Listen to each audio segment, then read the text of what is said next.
Hello friends. Did you know nearly 80% of those who watch my videos aren't subscribed? If you enjoy these stories, please hit that subscribe button and leave a like. It really helps. Thank you for being here. By the way, where are you watching from? Let me know in the comments. The desert cold settles differently at night. During daylight hours, the Nevada sun bakes the asphalt until heat waves shimmer like ghosts above the interstate. But once darkness falls, the temperature plummets with startling speed. The air becomes sharp and dry, carrying the mineral scent of ancient lake beds and the dusty perfume of sagebrush that dots the roadside for hundreds of miles in every direction.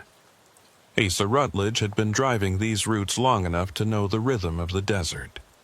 At 43, he'd spent nearly 2 decades behind the wheel of various rigs, but the past 8 years had been exclusively dedicated to hauling freight across the loneliest stretches of the American West. He preferred it that way.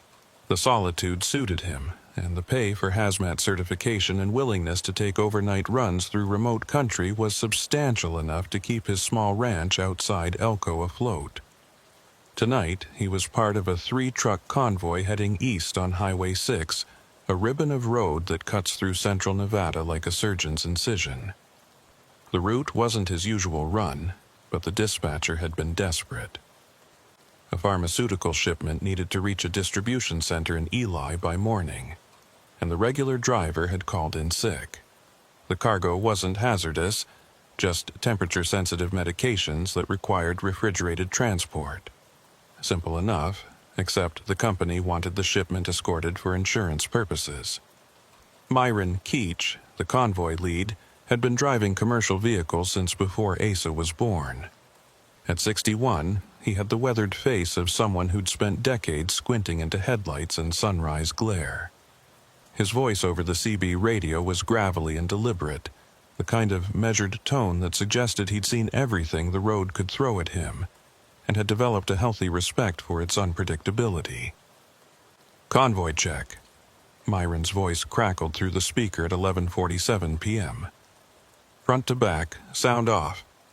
Lead truck, all systems green." Myron confirmed his own status, a habit Asa had noticed during their brief meeting at the staging area hours earlier. "Middle position, running smooth," Asa responded, glancing at his mirrors. Behind him, about 300 feet back, he could see the headlights of the 3rd truck maintaining proper spacing. There was a pause, longer than expected, before the 3rd driver responded. Her name was Tamsin Quinn, and she'd been introduced at the staging area as a relief driver covering someone else's route. She looked to be in her mid-30s, with the kind of tired eyes that suggested she'd been working double shifts for too long.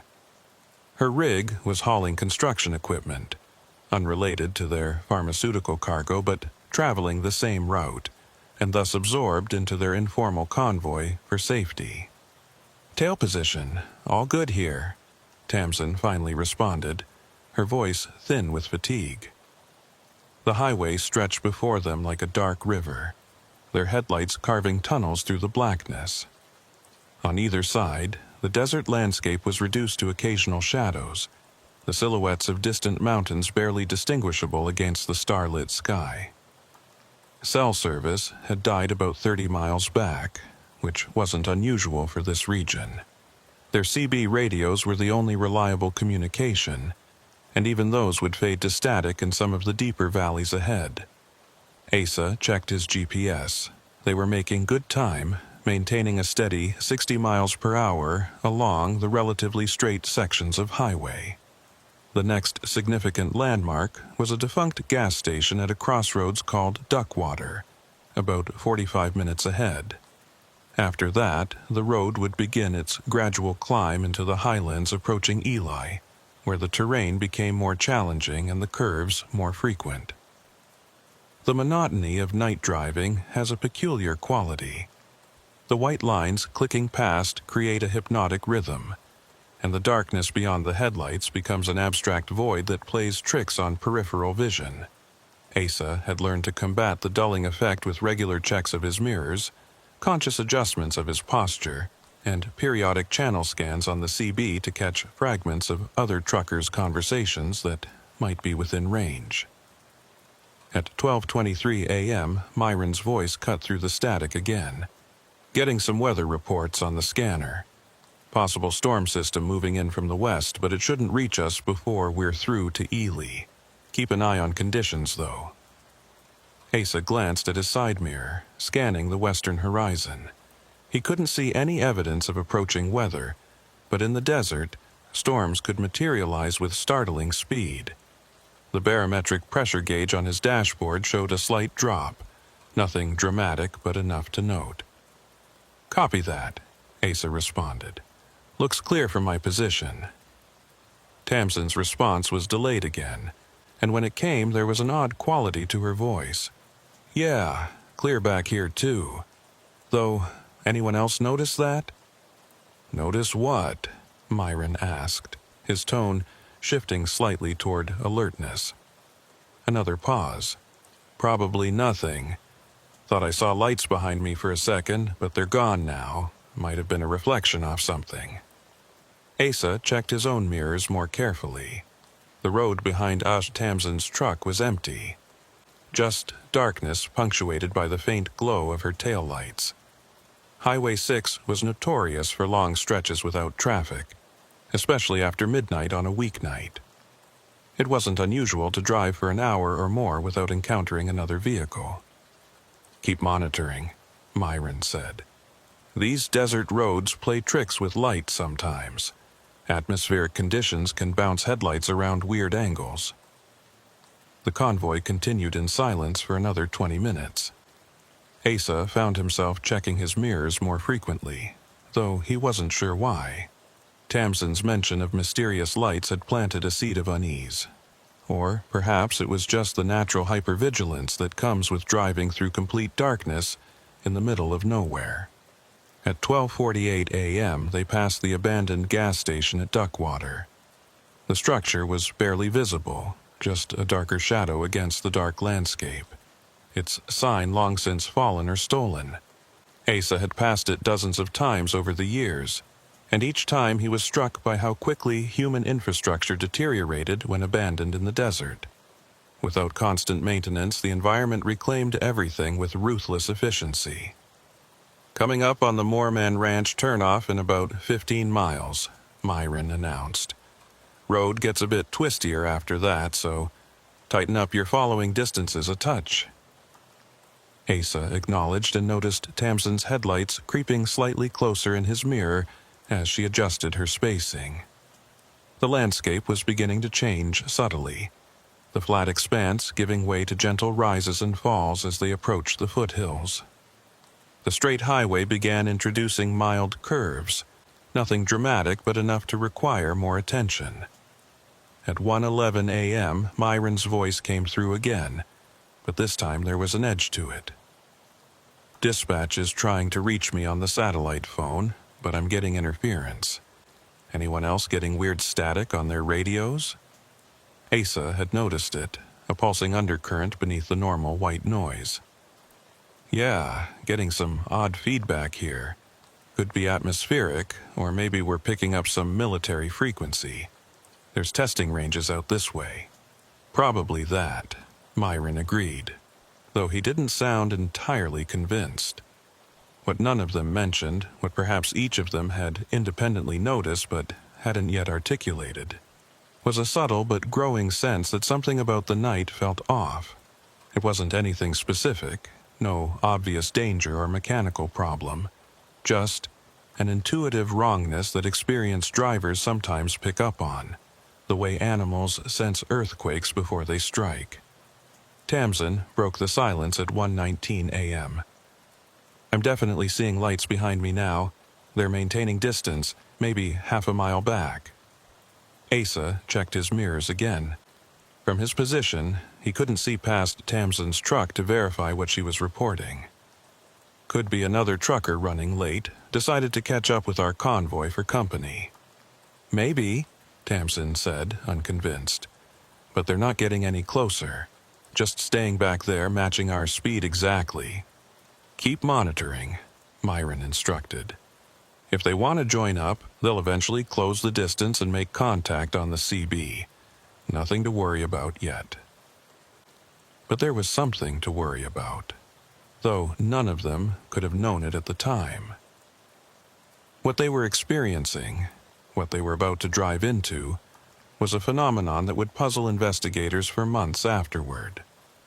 A confluence of circumstances so specific and unlikely that replicating it would prove nearly impossible. At 1:34 a.m., Myron announced they were approaching a detour.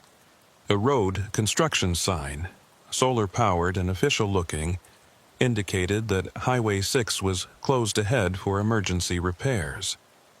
An arrow directed traffic onto a side road that would rejoin the main highway approximately 12 miles later. "Anyone know about construction out here?" Myron asked, suspicion evident in his tone. "News to me," Asa replied, slowing as they approached the detour sign. "Seems odd they wouldn't have notified dispatch about a closure on this route." "Real odd," Myron agreed. The lead truck's brake lights flared as he slowed to a crawl, approaching the detour turnoff with obvious reluctance. "Tamsin, you still have those lights behind you?" "Negative. They disappeared about 2 minutes ago. Road's empty behind me now." Something about that detail bothered Asa more than he wanted to admit. A vehicle maintaining steady distance for miles, then vanishing right as they encountered an unexpected detour. The logical part of his mind suggested the other driver had simply turned off somewhere. But the instinctive part, the part honed by thousands of hours alone on dark highways, was sending warning signals he couldn't quite interpret. "I don't like this," Myron announced. "Construction signs can be moved, and this stretch shouldn't need work. It was repaved 2 years ago." "So what's the call?" Asa asked, bringing his truck to a complete stop about 50 feet behind Myron's taillights. Myron was quiet for a long moment, and Asa could imagine him weighing options. Ignore the detour and risk encountering an actual road closure ahead, or follow the marked route and trust that it was legitimate. The problem was, out here in the absolute middle of nowhere, with no cell service and limited radio range, they were completely isolated. If this was some kind of setup, a hijacking attempt using fake road signs to funnel trucks onto remote side roads, they would have no way to call for help. "We follow it," Myron finally decided. "But stay tight and keep your eyes open for anything unusual. If this starts looking wrong, we stop and reassess." The detour road was paved, which was a good sign. It curved away from Highway 6 into a shallow valley, the headlights of the convoy creating a bizarre procession of light and shadow through the undeveloped landscape.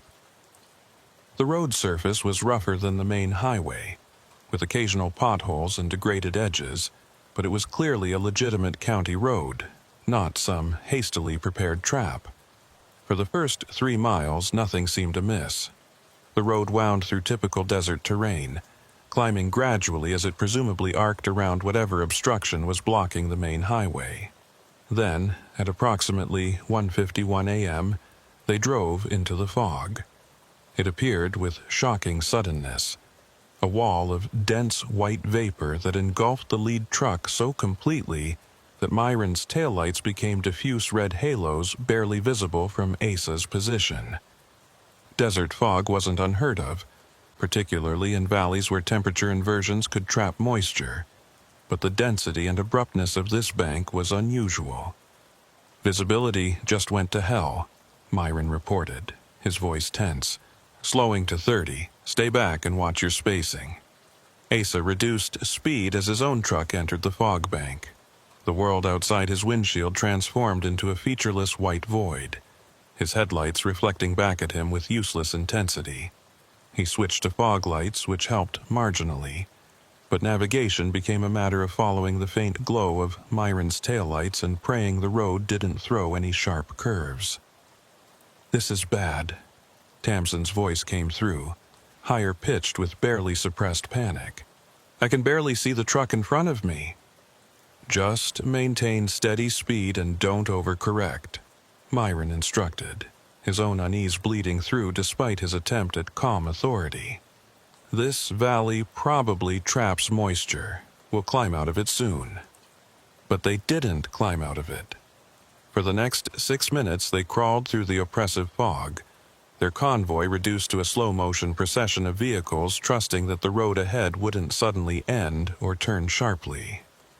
Asa's hands were cramped on the steering wheel, his eyes straining to process the minimal visual information available. Then, as abruptly as it had appeared, the fog ended. One moment, Asa was driving blind through white murk. The next, he was in clear air again, the stars visible overhead, and Myron's truck clearly visible ahead. The transition was so sudden that it took a moment for his brain to adjust, to accept that visibility had returned. "Everyone still with me?" Myron called out. "Here," Asa confirmed, flexing his tense shoulders. Silence on the radio.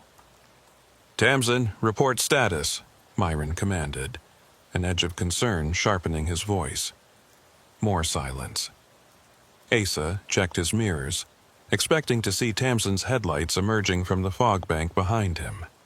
The road behind his truck was empty, just the fog wall, about 200 feet back, glowing slightly in his taillight's reflection. No headlights. No truck. "Myron, I'm not seeing her," Asa reported, a cold weight settling in his stomach. "She's not behind me." "What do you mean, she's not behind you?" Myron's truck was already slowing, its brake lights flaring. "She was right there. We've been in radio contact the whole time. I'm telling you, there's nothing behind me. Just fog." Both trucks came to a complete stop, hazard lights activating. Asa watched his mirror intently, expecting at any moment to see Tamsin's headlights materialize from the fog bank. 30 seconds passed, a minute, 2 minutes. "Tamsin, if you can hear this, respond immediately," Myron broadcast, his professional calm fracturing. "Tamsin Quinn, respond." The radio offered only static in reply. "I'm turning around," Asa announced, already checking for space to maneuver his truck. "She could be stuck back there, maybe mechanical failure and her radio died." "Negative, stay put," Myron ordered. "You turn that rig around on this narrow road in the dark, you'll end up in the ditch. I'm walking back. You keep trying to raise her on the radio." Asa watched in his mirror as Myron's driver door opened, the interior light briefly silhouetting the older man's frame before he dropped to the pavement. Myron had a flashlight, its beam cutting through the darkness as he walked past Asa's truck towards the fog bank. "Anything?" Myron called out when he was about halfway to the fog. "Nothing on the radio," Asa confirmed, his hand repeatedly keying the CB microphone. "Tamsin, this is the convoy. Please respond if you can hear this. Tamsin Quinn, respond." Myron reached the edge of the fog bank and paused, his flashlight beam penetrating a few feet into the murk before diffusing into uselessness. He stood there for a long moment, clearly weighing the wisdom of walking blind into the fog.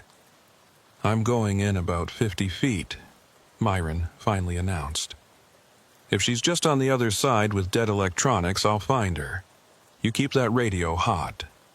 Asa watched as Myron's flashlight beam disappeared into the white vapor.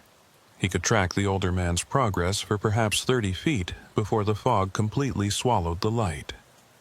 The seconds stretched into minutes, each one ratcheting up Asa's anxiety another notch. 4 minutes and 17 seconds after Myron entered the fog, his voice crackled back through the CB. "I'm coming back out. Can't see anything in there, and I'm not walking blind into deeper fog."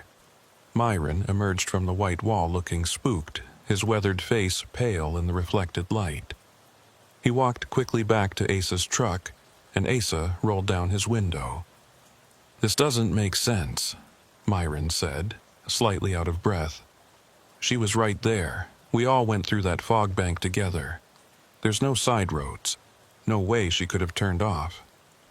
Could she have stopped inside the fog? Pulled over because she couldn't see? Maybe. But then where's her truck? I walked far enough back that I should have seen lights or heard an engine. They stared at each other, both reluctant to voice the obvious question. How does a 70-foot tractor-trailer simply vanish from the middle of a 3-truck convoy? "We need to get help," Asa said. "State police, search and rescue, someone with real equipment who can search properly." Agreed, but we've got no cell service, and this detour road doesn't have mile markers. We don't even know exactly where we are. Asa grabbed his GPS unit from the dash. "I've got coordinates. Let me write them down, and we can try to reach someone once we get back to the main highway." As Asa scribbled the numbers onto a piece of paper, Myron walked back toward the fog bank one more time, his flashlight beam sweeping back and forth as if hoping to conjure Tamsin's missing truck into existence through sheer force of will. "Come on," Myron muttered, his voice barely carrying to where Asa sat. "Where the hell did you go?" The desert night offered no answers, just the whisper of wind across ancient rock and the distant howl of a coyote echoing through the darkness. The decision to continue forward rather than backward was pragmatic, but felt wrong. Myron and Asa stood in the darkness between their 2 trucks, the fog bank glowing softly behind them like a curtain, concealing a stage where something inexplicable had just occurred. "If we drive back through that fog," Myron reasoned, his flashlight beam cutting nervous patterns across the pavement, "we risk running into whatever situation she's in. We could make it worse, cause an accident ourselves.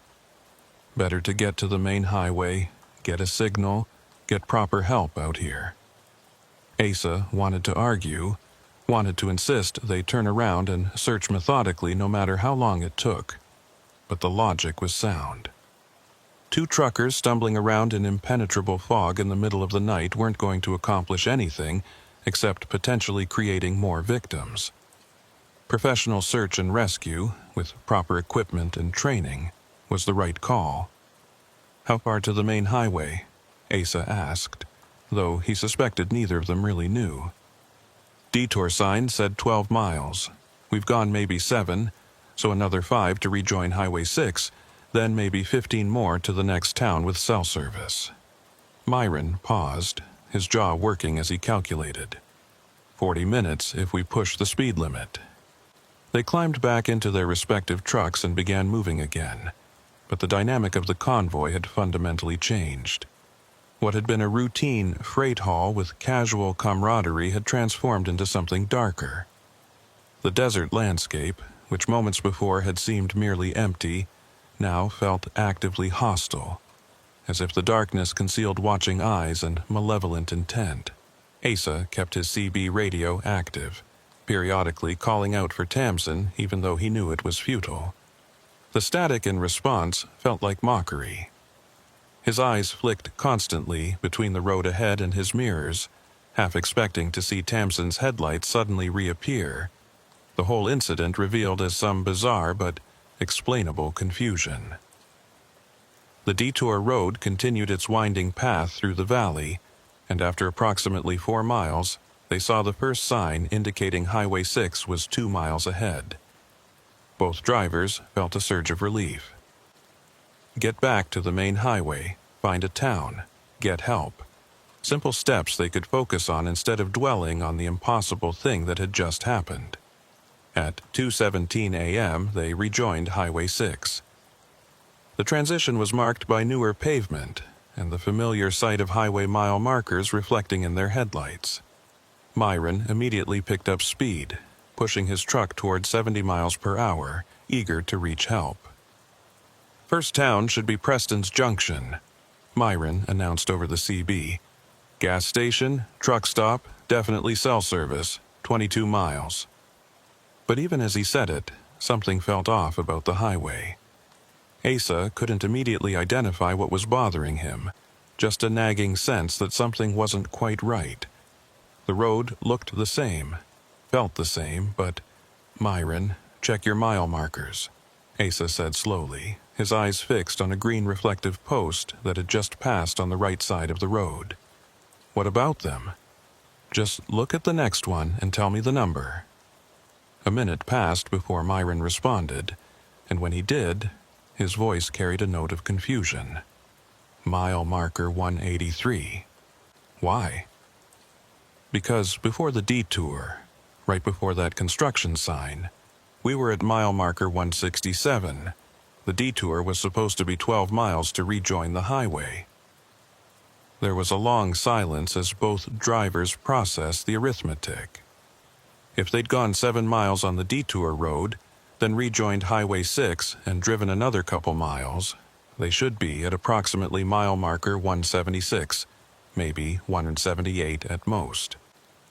Mile marker 183 meant they'd somehow covered an extra 10 to 15 miles without accounting for them. GPS must have glitched during the fog, Myron said, but there was no conviction in his voice. These valleys play hell with satellite signals. Asa checked his own GPS unit. It showed their current position as mile marker 183 on Highway 6, exactly matching the roadside markers. The device's trip log, however, showed something disturbing. There was a gap in the recorded route, a 23-minute period where the GPS had apparently lost signal and recorded no movement data at all. 23 minutes during which, according to their memory and the timestamps on their dashboard clocks, they'd been continuously driving. Myron, how long do you show between leaving Highway 6 for the detour and rejoining it? Another pause, then dashboard clock shows about 48 minutes total. Why? Same here. But my GPS log shows a 23-minute gap where it wasn't recording, and we're 15 miles further along than we should be. That doesn't... Myron trailed off, unable or unwilling to complete the thought. The implications were difficult to process. If the GPS was accurate about the gap, then almost half their time on the detour road was somehow unaccounted for. And the extra distance suggested they'd traveled much farther than the simple loop around blocked construction should have required. Or it suggested something neither of them wanted to consider, that their perception of time and distance during that fog-shrouded drive had been fundamentally unreliable. Preston's Junction appeared ahead, a scatter of lights in the darkness that represented civilization and connectivity. Myron's truck signaled for the exit, and Asa followed him into a truck stop that looked like every other such facility across America. Islands of fluorescent light surrounded by vast parking areas where big rigs clustered like sleeping livestock. They parked side by side and met in the space between their trucks. The normal sounds of a truck stop at night. Idling engines, the hiss of air brakes, distant country music from someone's cab, felt almost surreal after the isolated strangeness of the past hour. "I'm calling state police first," Myron said, already pulling out his cell phone. "Then our dispatch. This needs to be reported right away." Asa nodded, watching, as Myron walked toward the well-lit truck stop building where cell signal would be strongest. He stayed with the vehicles, ostensibly to monitor their cargo, but really because he needed a moment to process what had happened. A truck doesn't just vanish. There had to be a rational explanation. A side road they'd missed in the fog, a mechanical failure that had caused Tamsin to stop and turn off her lights for some reason. Something. Myron was gone for 22 minutes. When he returned, his expression was troubled. "State police are sending a unit, but the closest one is about 45 minutes out. They're also calling search and rescue, but..." Myron hesitated, choosing his words carefully. The dispatcher sounded skeptical, said there've been no reports of any construction or detour signs on Highway 6. They checked with the county road department and the state DOT, and nobody authorized any closures. So what? The signs were fake? Someone set up a fake detour? That's what the police want to know. But why? Tamsin was hauling construction equipment, nothing particularly valuable. Our pharmaceutical cargo is worth money, but hijackers would need refrigeration facilities and black market contacts to fence it. It doesn't make sense as a robbery. Asa felt a chill despite the warm night air. So, what's the alternative? We all hallucinated the same detour, the same fog. I don't know. I just know that a woman and her truck are missing, and we were the last people with eyes on her. Myron's face was haggard in the artificial light. Dispatch is filing an incident report. We're supposed to wait here for the police to interview us, then they'll probably want us to lead them back to the location. They waited in the truck stop's 24-hour diner, drinking bitter coffee that neither of them wanted but that gave their hands something to do. Around them, other truckers came and went, oblivious to the tension radiating from the corner booth. The normalcy of the scene, drivers checking their phones, complaining about dispatchers, debating routes, made the events of the past hours feel even more surreal. At 3:41 a.m., a Nevada State Police trooper arrived. His name tag read Cordova, and he had the alert weariness of someone working graveyard shift in a region where nothing much happened until suddenly something very strange did. Trooper Cordova listened to their account without interrupting, taking notes on a small tablet. When they finished, he asked them to go through it again, this time with specific attention to exact times and landmarks. On the third telling, his questions became more pointed. So you're certain the third truck was behind you when you entered the fog? Positive, Myron confirmed. She'd been calling out her status on the CB regularly. Last transmission was maybe 30 seconds before we hit the fog bank. And the fog, describe it again. Dense, unnaturally dense, Asa said. Like driving through cotton. Visibility maybe 20, 30 feet at most. How long were you in it? Felt like about 6 minutes, maybe 7. Cordova consulted his tablet. But your GPS shows that 23-minute gap. The GPS could be wrong, Myron offered, but without much hope. Maybe. Or maybe time perception gets distorted in low visibility, high-stress situations. Cordova looked between them. Here's what I need you to understand. This is serious, but it's probably explainable. Trucks break down, drivers get disoriented. She might have pulled over in the fog, had a medical emergency, a dozen things. But I need you to show me exactly where this happened. They drove in convoy back toward the detour location, Trooper Cordova's patrol car leading with Myron and Asa following in their trucks. The early morning darkness was beginning to soften slightly, the stars fading as the first hint of dawn approached from the east. Finding the detour road again proved more difficult than expected. They drove to the approximate location where the detour sign had directed them off Highway 6, but there was no sign. No construction markers, no evidence of recent road work. They drove another 5 miles in both directions, searching for any turnoff that matched their memory. Finally, Myron spotted a dirt road that looked vaguely familiar, though he couldn't say for certain it was the same route. Cordova drove down it slowly, his patrol car's spotlight sweeping the landscape. Myron and Asa followed in their trucks, though the narrow dirt track made for nerve-wracking maneuvering with such large vehicles. After approximately 2 miles, the dirt road simply ended at a locked gate, marking the boundary of what appeared to be a private ranch.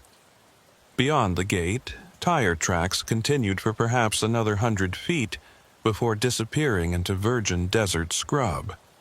There was no fog, no pavement, no continuation of the detour route they clearly remembered driving.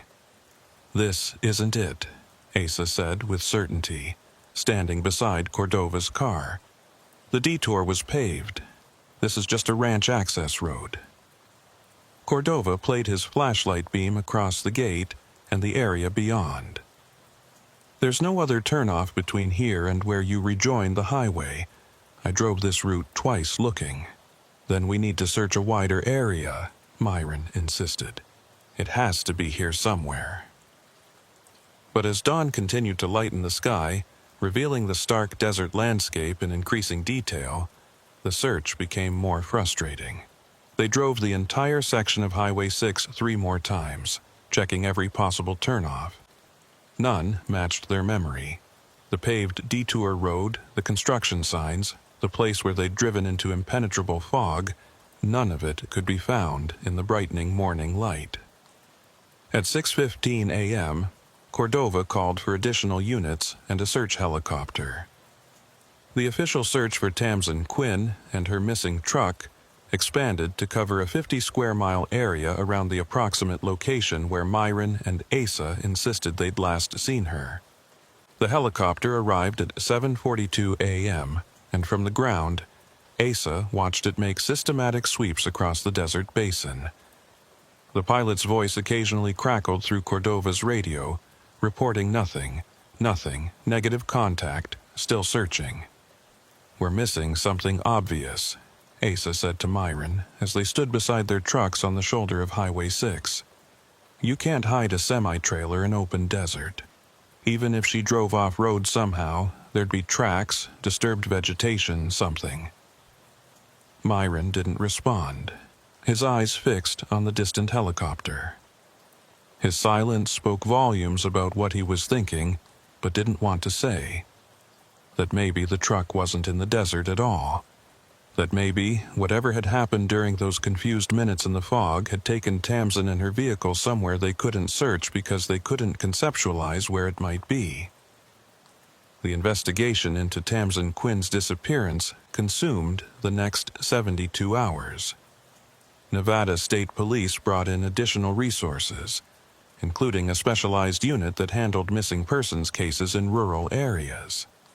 The FBI was notified due to the interstate nature of commercial trucking, and they sent 2 agents to interview Myron and Asa repeatedly, looking for inconsistencies or details that might crack the case open. Asa found himself in a conference room at the Nevada State Police headquarters in Carson City, going through his statement for what felt like the 20th time. The FBI agent across from him, a woman named Torres, had a talent for asking the same question in subtly different ways, searching for variations in his answers that might indicate deception or false memory. "Walk me through the radio communications one more time," Torres said, her pen poised over a legal pad. "Every transmission you remember from the moment you left the staging area to when you realized Ms. Quinn was missing." Asa closed his eyes, trying to reconstruct the evening in precise detail. Myron called for a convoy check at 11:47.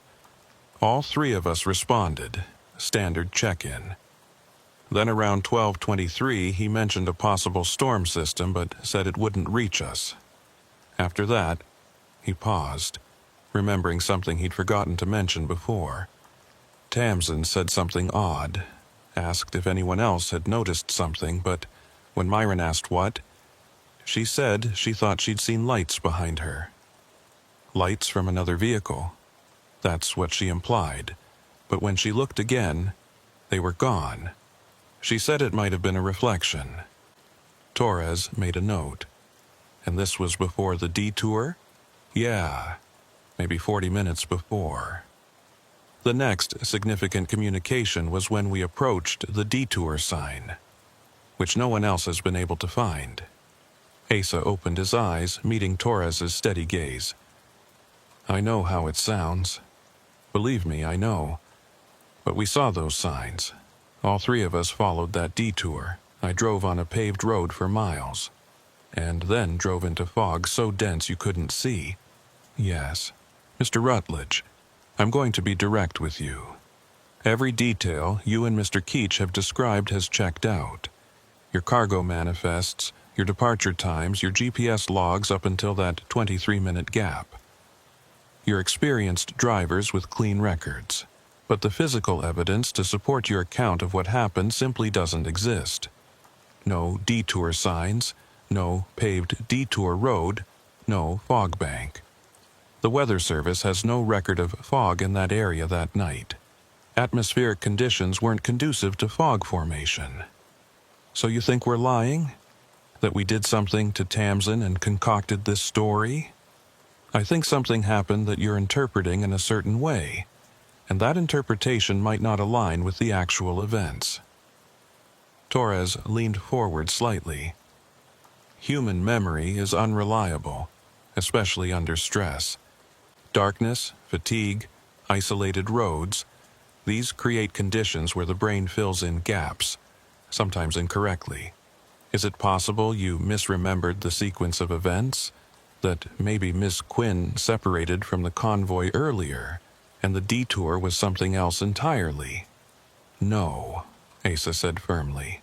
I know what I saw. I know what I drove through. But even as he said it, doubt gnawed at him. The lack of physical evidence was impossible to ignore. Could they have hallucinated the same false memories? Was there some environmental factor, some shared cognitive distortion that had made them perceive events differently than they'd actually occurred?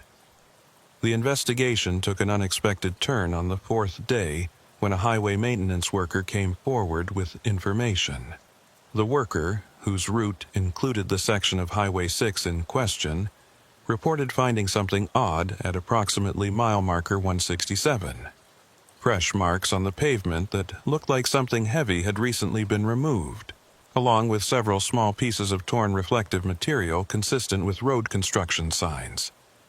State police forensics examined the site and confirmed the maintenance worker's observation. Something had been placed on the road, something with a substantial base that had left pressure marks on the asphalt. And the reflective material, when analyzed, matched the type used on official highway department signs. Someone set up fake detour signs, Cordova told Myron and Asa when he called them with the update. Place them temporarily, then remove them before morning. Question is why, and what happened to Ms. Quinn. Hijacking, Myron suggested immediately. Set up fake detour, funnel trucks onto a remote road, ambush them somehow. That's the working theory, Cordova agreed. But we still haven't found the detour road you described, and we can't figure out how they'd make a truck disappear so completely. We've had aircraft searching for days. A 70-foot trailer doesn't just vanish. The investigation broadened to include examination of Tamsin's background. What they found added another layer of strangeness to the case. Tamsin Quinn wasn't her real name. Her actual identity was Tamsin Driscoll, and she had a complicated past that included a messy divorce 2 years earlier and a restraining order against her ex-husband, whom she'd accused of stalking and harassment. The ex-husband, Gerald Driscoll, became an immediate person of interest. Police located him in Reno and brought him in for questioning, but his alibi was solid. He'd been working a security shift at a casino, with time-stamped entry and exit records, camera footage, and multiple witnesses confirming his presence during the entire time frame when Tamsin had disappeared. Her family says she'd been spooked lately, Torres told Asa during another interview. Thought someone was following her, watching her apartment. She'd changed her name, taken routes she'd never driven before, trying to stay unpredictable. Does that suggest anything to you? That maybe someone really was following her, Asa said. Those lights she mentioned seeing behind the convoy, maybe they weren't a reflection. Maybe someone had been tracking her, set up that fake detour specifically to separate her from us. That's elaborate, Torres noted. Would require knowledge of convoy routes, timing, and sophisticated planning. Not impossible, but unusual for personal grudge crimes. The case began to generate media attention. News outlets picked up on the mysterious elements. The vanishing truck, the detour that couldn't be found, the time gap in GPS records. Speculation ranged from the mundane, simple criminal hijacking, to the bizarre, with some online communities suggesting everything from alien abduction to interdimensional portals. Asa tried to ignore the media circus and return to work, but his employer was hesitant to assign him new routes. The implied suspicion was clear. Until the Quinn case was resolved, he was a liability. Myron faced a similar treatment, and the two drivers found themselves in a strange limbo, neither cleared nor charged, but effectively sidelined. I keep going over it in my head. Myron told Asa during a phone call 2 weeks after the incident, trying to find what I missed, what I should have noticed. Those lights Tamsin mentioned, I brushed them off. But what if someone really was following her? What if the whole detour was designed to isolate her, get her away from witnesses? Then where's the truck? Asa asked. That's what I can't get past. Even if someone hijacked her, killed her, God forbid, they'd still have to hide a massive vehicle. And we were right there. How'd they do it without us seeing anything? That fog, Myron said slowly. I've driven through a lot of desert weather, and I've never encountered anything like that. It wasn't normal, Asa. The way it just appeared, solid as a wall, and then vanished. What if it wasn't fog at all? What if it was something else, something designed to blind us while they took her? Designed by who, and how? I don't know. I just know that something happened in those minutes we can't account for. That GPS gap, the missing distance, we're missing a chunk of time and we don't even know it's missing. The breakthrough came 5 weeks after Tamsin's disappearance, and it came from an unexpected source, a security camera at a gas station 180 miles away from where she'd vanished. The camera had captured footage of a truck matching Tamsin's description pulling in at 3:47 a.m. on the morning of her disappearance. Police obtained the footage and confirmed. It was definitely Tamsin's truck, identifiable by specific decals and minor damage to the front bumper. But it was being driven by someone else, a figure in a dark jacket and baseball cap whose face was carefully angled away from the camera. The truck refueled, then departed eastbound, heading deeper into Nevada's remote interior. So, she was taken, Asa said, when Cordova showed him the footage. Someone else is driving her truck. Where did this gas station footage come from? Place called Starline Station, off Highway 50, Cordova replied. Middle of nowhere. One of those old-school stops that serves maybe a dozen customers a day. Manager said he'd meant to turn over the footage weeks ago, but forgot. 180 miles from where we were, in less than 2 hours? Asa shook his head. That's not possible. Not on these roads. We know. Which brings us back to that time gap you and Myron both experienced. Maybe it wasn't minutes, maybe it was longer than you thought. So what, we lost hours of memory? Or the drugs you were both slipped affected your perception of time? Asa stared at him. Drugged? We were never out of our trucks except when Myron walked into the fog looking for her. The coffee at the staging area, the water bottles, could have been tampered with before you arrived. Something that wouldn't fully take effect until you were on the road. Something that would make you suggestible to hallucination or false memory, while still able to operate your vehicles semi-normally. It was a theory that answered some questions while raising others. If they'd been drugged, it would explain the cognitive distortion, the missing time, the inability to find the detour road. But it didn't explain who had drugged them, or how the hijackers had known to set up the fake detour at exactly the right location. The case remained open, but growing colder by the day. Police tracked Tamsin's truck using the gas station sighting as a starting point, checking cameras at other locations along Highway 50 and its connecting routes. They found 2 more brief sightings, once at a rural intersection, then again near an abandoned mining complex. After that, nothing. The truck vanished again, this time apparently for good. Tamsin Quinn's family held a memorial service 6 months after her disappearance. Myron attended. Asa sent flowers but couldn't bring himself to face her relatives. The guilt was overwhelming, the knowledge that he'd been right there, so close, and had still failed to protect her, or even to understand what was happening until it was too late. 9 months after Tamsin's disappearance, Asa was finally cleared for active duty by his employer, though with the caveat that he'd be assigned to routes with higher traffic and better cellular coverage. They didn't say it explicitly, but the message was clear. No more lonely desert highways where strange things could happen beyond the reach of help or explanation. He'd just finished a routine delivery to Sacramento when his phone rang. The number was unfamiliar, but local to Nevada. "Mr. Rutledge, this is Detective Torres, FBI. Do you have a few minutes?" Asa pulled into a truck stop parking lot, his heart rate accelerating. "Did you find her?" "Find the truck?" "In a manner of speaking.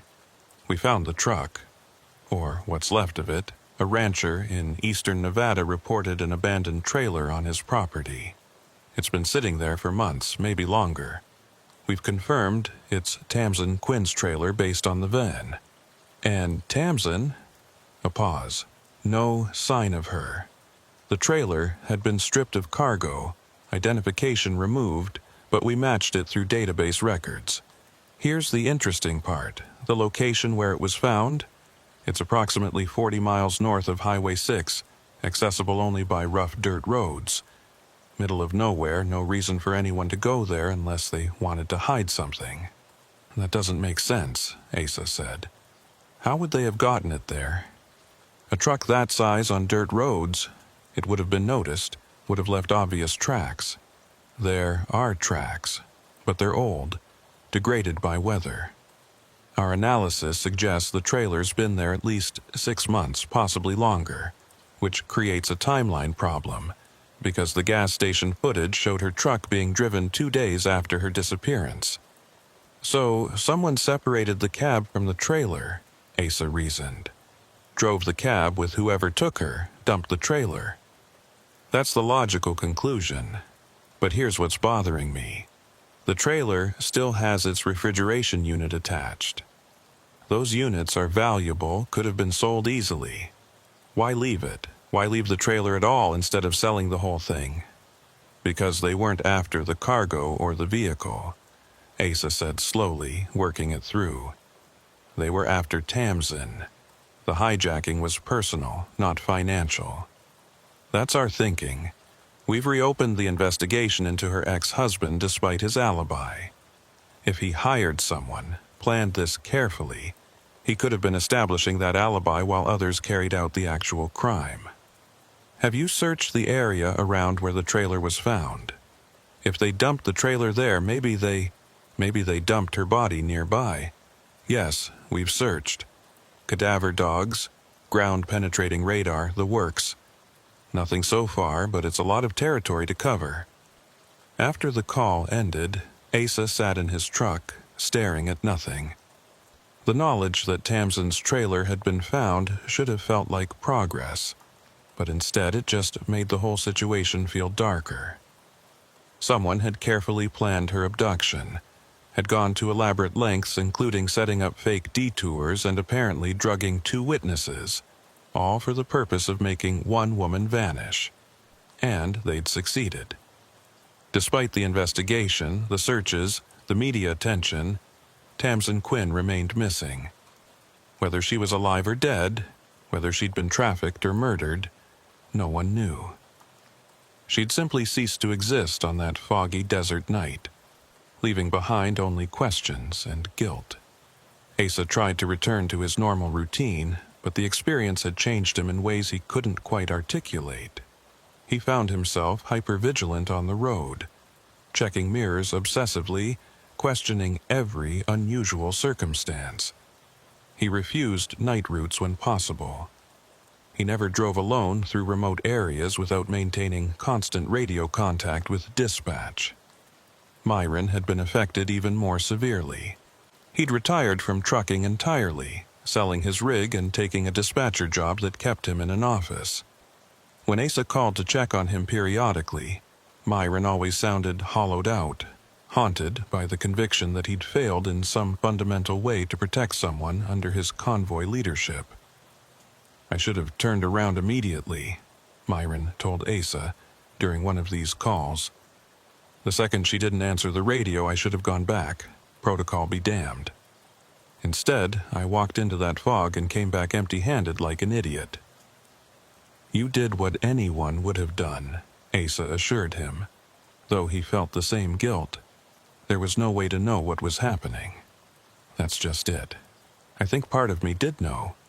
Something felt wrong from the start, from when she first mentioned those lights behind her, but I brushed it off because it was easier than confronting the possibility that we were driving into danger. The case generated various theories in trucking communities and online forums. Some believed it was a sophisticated human trafficking operation that used elaborate methods to capture victims. Others thought it was connected to organized crime, possibly retribution for something in Tamsin's past that hadn't been uncovered. A few speculated about law enforcement corruption, suggesting that the person in official-looking uniform that Tamsin had trusted enough to follow might have actually been a rogue cop. Then, 14 months after her disappearance, a hiker in the remote Nevada wilderness made a discovery that shifted the entire case in a new direction. In a narrow canyon approximately 60 miles from where the trailer had been found, the hiker encountered what appeared to be a makeshift campsite. Among the scattered debris, food wrappers, a torn tarp, rusted cans, was a driver's license belonging to Tamsin Quinn. Police searched the area extensively and found more personal effects, articles of clothing, a watch that Tamsin's sister identified as a birthday gift she'd given her, and most chilling of all, a small notebook containing handwritten entries that appeared to be some kind of diary or captivity log. The entries were sporadic and sometimes incoherent, but they painted a picture of someone who'd been held against their will in an isolated location. The handwriting was confirmed to be Tamsin's.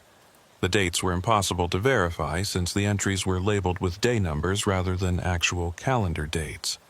But forensic analysis of the paper and ink suggested they'd been written around the time of her disappearance. The final entry read simply, "They're moving me again. Can't let them take me where there's no coming back." But despite the discovery, Tamsin herself remained unfound. The canyon yielded no human remains, no definitive evidence of her fate. The campsite appeared to have been abandoned months earlier, with weather exposure degrading whatever other clues it might once have contained. Detective Torres called Asa with the update. The diary entries suggest she was held somewhere remote, moved periodically. She was alive for at least several weeks after the abduction. Beyond that, we can't say for certain. Do the entries mention who took her? Any details about the people holding her? Nothing specific. She refers to them and they, but never uses names. There are references to being transported in darkness, to multiple locations, to being given food but rarely spoken to. It reads like someone in survival mode trying to document their situation in case someone eventually found it. So she knew she might not make it out. Or she wanted to leave a record in case she did escape and needed evidence. We're working on establishing a timeline based on the entries. If we can figure out when she wrote what, we might be able to narrow down locations, find where else she was held. But as the investigation ground forward, Asa couldn't shake the feeling that they were chasing shadows. Whoever had taken Tamsin had planned meticulously, executed flawlessly, and left just enough traces to torment investigators without providing anything actionable. The fake detour, the drugging, the fog that might not have been fog, all of it suggested resources and sophistication beyond a simple crime of passion. 2 years after the disappearance, the case remained officially open but had gone cold. No new leads emerged, no remains were discovered. Tamsin Quinn existed in that terrible limbo of being neither confirmed dead nor alive, just absent. Asa still drove, though he'd never returned to Highway 6. He'd hear stories occasionally from other drivers, rumors of strange detours that appeared and disappeared, of mysterious fog banks on clear nights, of vehicles that seemed to follow convoys before vanishing. Most of it was probably urban legend, the trucking community's way of processing an inexplicable tragedy. But sometimes, alone on a dark highway, Asa wondered. On the 3-year anniversary of the disappearance, Myron called him. "I went back," he said without preamble. "Drove out to Highway 6, to the approximate spot where we last saw her. Just wanted to see it in daylight, see if I could make sense of it." "And did you?" "No, it's just highway, just desert. Nothing remarkable about it at all, but I found something." Myron's voice dropped. "There's a pullout about a mile past where I think we came back to the highway. Someone had left something there, a small wooden cross, the kind people put up for car accident victims. It had her name on it. Tamsin Quinn, lost but not forgotten. Her family? I called her sister. She said they didn't put it there, didn't know anything about it. So who did?" Asa had no answer. Perhaps another driver who'd known Tamsin, or someone who'd followed the case and wanted to mark the spot. Or perhaps, and this was the thought that kept him awake that night, perhaps Tamsin herself had left it. Proof that she'd survived, escaped, but couldn't or wouldn't reveal herself.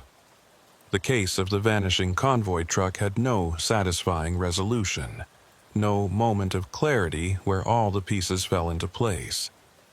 It remained what it had always been, a collection of impossible events, unexplainable circumstances, and a woman who'd driven into fog one night and never driven out.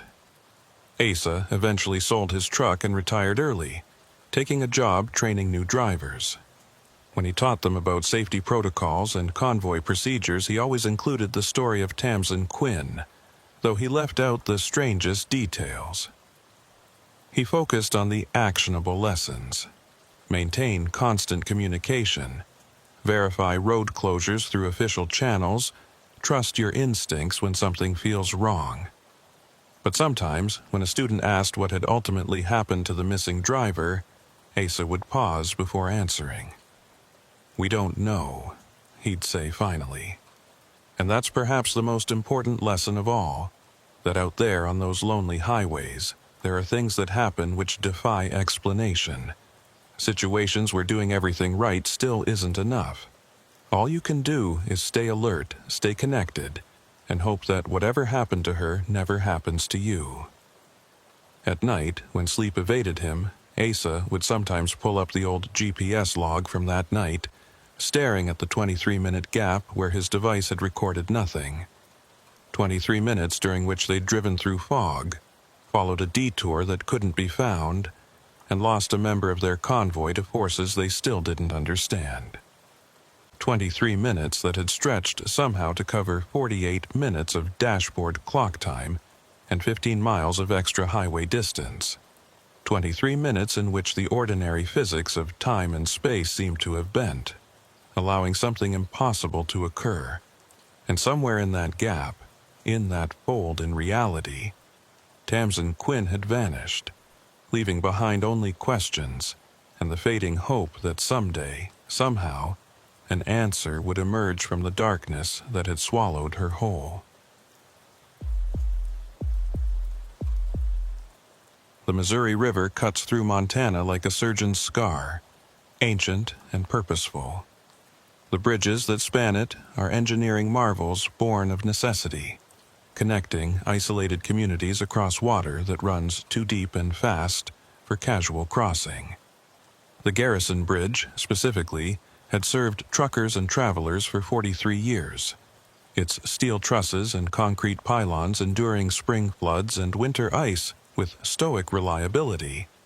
Garland Poe had crossed the Garrison Bridge perhaps 200 times in his 18-year career, hauling freight across the northern plains. At 51, he knew every approach, every expansion joint's rhythmic thump, every wind pattern that could catch a high-profile load and make the crossing momentarily exciting. What he didn't know, as he approached the bridge on a cool September evening in 2019, was that this crossing would be different from all the others in ways that would haunt him for the rest of his life. The run had started normally enough. Poe was hauling manufactured steel components from Billings to Great Falls, a straightforward 4-hour drive along Highway 87. His rig was a well-maintained Kenworth, the kind of reliable workhorse that didn't generate excitement but got the job done day after day. He'd departed Billings at 3:30 p.m., putting him on track to reach Great Falls well before the receiving dock closed at 8 o'clock p.m. At approximately 6:15 p.m., as he approached the 20-mile stretch before the Garrison Bridge, his CB radio crackled with an incoming transmission. The voice was unfamiliar, tinged with static but intelligible. "Southbound traffic approaching Garrison Bridge. This is Convoy Formation Charlie 7-3. We're northbound, 4 vehicles, requesting courtesy spacing for bridge crossing. Over." Poe thumbed his microphone. "This is southbound solo, Kenworth hauling steel. Copy your request, Charlie 7-3. I'll hold back and let you clear the bridge first. Over." "Much appreciated, southbound. We're about 12 miles out from the north approach. Should have visual in about 10 minutes. Over." Convoy formations weren't unusual on these routes. Companies sometimes grouped trucks for efficiency or mutual support, particularly for overnight runs through isolated territory. 4 trucks traveling together meant Poe would need to wait perhaps 3 or 4 minutes for them to cross the single-lane bridge section, a minor delay that was standard courtesy among professional drivers. The sun was beginning its descent toward the western horizon, painting the scattered clouds in shades of amber and rose. The landscape along this stretch was quintessential Montana, rolling grassland punctuated by weathered fence posts, distant ranch buildings, and the occasional cluster of cottonwood trees marking hidden water sources. Traffic was sparse, as it usually was on Highway 87 during weekday evenings. As Poe crested a gentle rise, the Garrison Bridge came into view about 8 miles ahead. The structure was distinctive, its steel truss design creating a geometric pattern against the sky. From this distance, he could see the river glinting in the late afternoon light, and beyond the bridge, the road climbing up the far bank toward Great Falls. At 6:27 p.m., Poe spotted the northbound convoy approaching from the opposite direction. They were still several miles from the bridge, but their running lights were clearly visible in the growing dusk. He counted the headlights. 1, 2, 3, 4. Charlie 7-3 had reported their numbers accurately. Poe reduced his speed, pulling into a designated waiting area about a quarter-mile from the bridge's south approach. From here, he had a clear view of the crossing and could easily monitor the convoy's progress. He set his parking brake and reached for his thermos, planning to use the brief wait to stretch his legs and grab some coffee. The CB crackled again. "Southbound Kenworth, this is Charlie 7-3. We're approaching the north side now. Thanks for the courtesy. Should have you moving again in about 5 minutes. Over." "No problem at all," Poe responded. "Take your time. Be safe. Over." He climbed down from his cab, stretching muscles that had been seated for nearly 3 hours. The evening air was cool and carried the smell of river water and prairie grass. From his vantage point, he watched the lid truck of the northbound convoy begin its approach to the bridge. The convoy moved in tight formation, each truck maintaining perhaps 200 feet of spacing. Professional drivers, Poe noted with approval. They'd clearly done this before, knew the bridge's characteristics, and were navigating it with the kind of coordinated precision that comes from experience, or good communication, or both.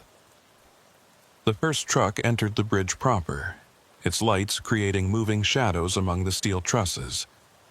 The second truck followed, then the third. Poe sipped his coffee, idly calculating that he'd probably resume his drive in about 2 minutes. The fourth and final truck was just beginning its approach when something caught Poe's attention. The light was changing oddly, or rather the shadows were behaving strangely. Poe couldn't immediately identify what was wrong, just that something about the visual geometry of the scene didn't quite match his expectations. The fourth truck's headlights seemed to flicker or distort as it entered the bridge, though that could have been atmospheric interference, or simply the complex interplay of light and metal structure. He blinked, refocusing his vision. The lead truck was already emerging on the south side of the bridge, its lights sweeping across the road as it began the gradual climb up the far bank. The second truck appeared moments later, maintaining its spacing. Then the third truck cleared the bridge, its taillights bright red in the deepening twilight. Poe waited for the fourth truck to emerge, and waited, and continued waiting. After approximately 15 seconds, with no sign of the fourth vehicle, Poe set down his coffee and walked closer to the bridge approach, shading his eyes against the glare of the setting sun. The three trucks that had already crossed were continuing north, their lights receding into the distance. But the bridge itself appeared empty. No headlights, no running lights, no vehicle of any kind was visible on the span. "Charlie 73, this is the southbound Kenworth," Poe transmitted, a note of confusion entering his voice. "I've got 3 of your vehicles on the north side, but I'm not seeing your fourth. Did they pull over on the bridge?" "Over." Static was the only response. Poe tried again. "Charlie 73, do you copy? Requesting status on your fourth vehicle. Over." More static, then fragments of what might have been a voice too distorted to understand. Poe adjusted his radio's squelch control, trying to filter the interference, but the clarity didn't improve. Concerned now, Poe returned to his truck and fired up the engine. Something wasn't right. A truck doesn't just vanish off a bridge. There had to be a mechanical failure, an accident, something that would explain why the fourth vehicle hadn't completed the crossing. He drove slowly toward the bridge, hazard lights flashing, prepared to stop if he encountered a disabled vehicle. As he entered the bridge proper, he reduced his speed to a crawl, scanning both sides for any sign of trouble. The structure had narrow shoulders, essentially just the width of the bridge deck with minimal clearance, so a broken-down truck would be immediately obvious. But the bridge was empty. No vehicles, no debris, no oil slicks or skid marks. Nothing to indicate that 4 trucks rather than 3 had just crossed moments earlier.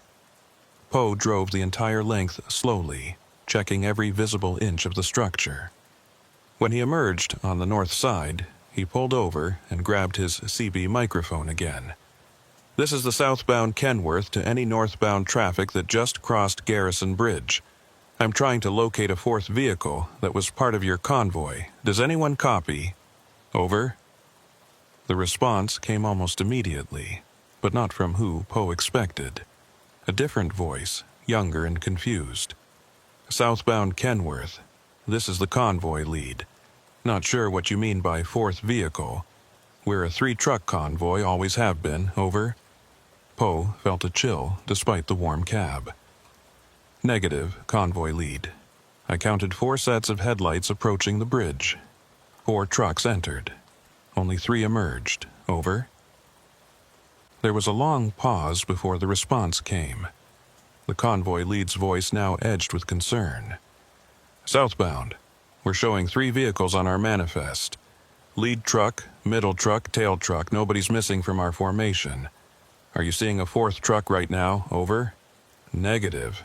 I'm not seeing it now," Poe admitted, a knot of unease tightening in his stomach. "But I definitely saw 4 vehicles approach and enter that bridge. Over." Another pause, then, "Stand by, southbound. We're pulling over to do a physical count." Poe waited, his hands gripping the steering wheel tighter than necessary. This didn't make sense. He'd seen 4 trucks, he'd counted them twice. Unless he'd miscounted.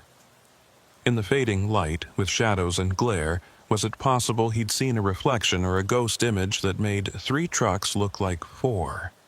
It seemed unlikely, but the alternative, that a truck had literally disappeared from the middle of a bridge, was impossible. The CB crackled back to life. "Southbound Kenworth, we've confirmed our count. 3 trucks, lead, middle, tail. We never had a 4th vehicle. Don't know what you saw, but it wasn't part of our convoy. Over."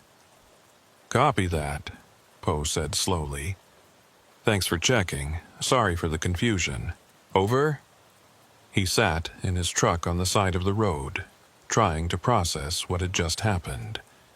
The rational part of his mind insisted he'd made a counting error, but the part of his mind that had spent nearly 2 decades on the road, the part that had learned to trust his observations and instincts, was screaming that something was very wrong. After a few minutes, Poe put his truck in gear and continued north toward Great Falls. He arrived at the receiving dock at 7:42 p.m., 18 minutes ahead of schedule.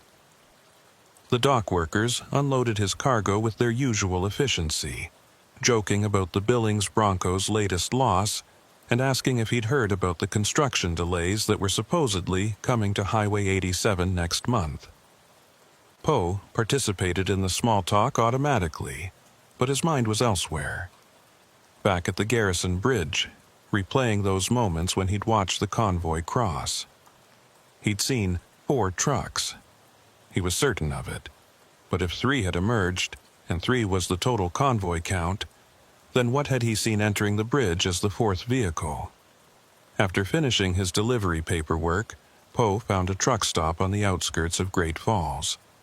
He parked in a well-lit section of the lot, mechanically went through his post-drive routine of checking his rig, and then retreated to the truck stop's 24-hour diner. The coffee was bitter and overbrewed, but Poe barely noticed. He pulled out his phone and searched for news about the Garrison Bridge. Nothing recent appeared. No accidents, no construction notices, no reports of anything unusual. He expanded his search to include historical information about the bridge and found the typical engineering details, maintenance records, and one brief mention of a fatal accident from 1987 when a drunk driver had struck the bridge abutment during an ice storm. He was about to put his phone away when he noticed another customer at the counter, a woman in her mid-40s wearing a faded denim jacket with a truck stop logo. She had the weathered look of someone who'd spent years on the road, and when she caught Poe looking in her direction, she raised her coffee cup in a small salute. "Long haul?" she asked. "Just up from Billings," Poe replied. "You?" "Coming back from Spokane. Name's Odessa Vale, though that's probably more information than you wanted." Garland Poe. He hesitated, then added, "You drive this route regularly?" "Few times a month. Why?" Poe debated whether to share his experience, but something about Odessa's direct manner suggested she wouldn't immediately dismiss him as crazy. "You ever cross the Garrison Bridge and see anything unusual?" Odessa's expression shifted subtly, a guarded look replacing the casual friendliness. She glanced around the diner as if checking who might be listening, then slid off her stool and moved to Poe's booth without invitation. "What kind of unusual?" she asked quietly. "Vehicles that don't quite add up," Poe said carefully. "Numbers that don't match." Odessa studied him for a long moment, then nodded slowly. "How many did you count going in versus coming out?" "4 in, 3 out." "And you're sure about that count? Not tired, not distracted?" "I'm sure." Odessa took a long sip of her coffee, her eyes distant. "You're not the first person to notice something off about that bridge. There's talk among drivers who've been working this region for a while.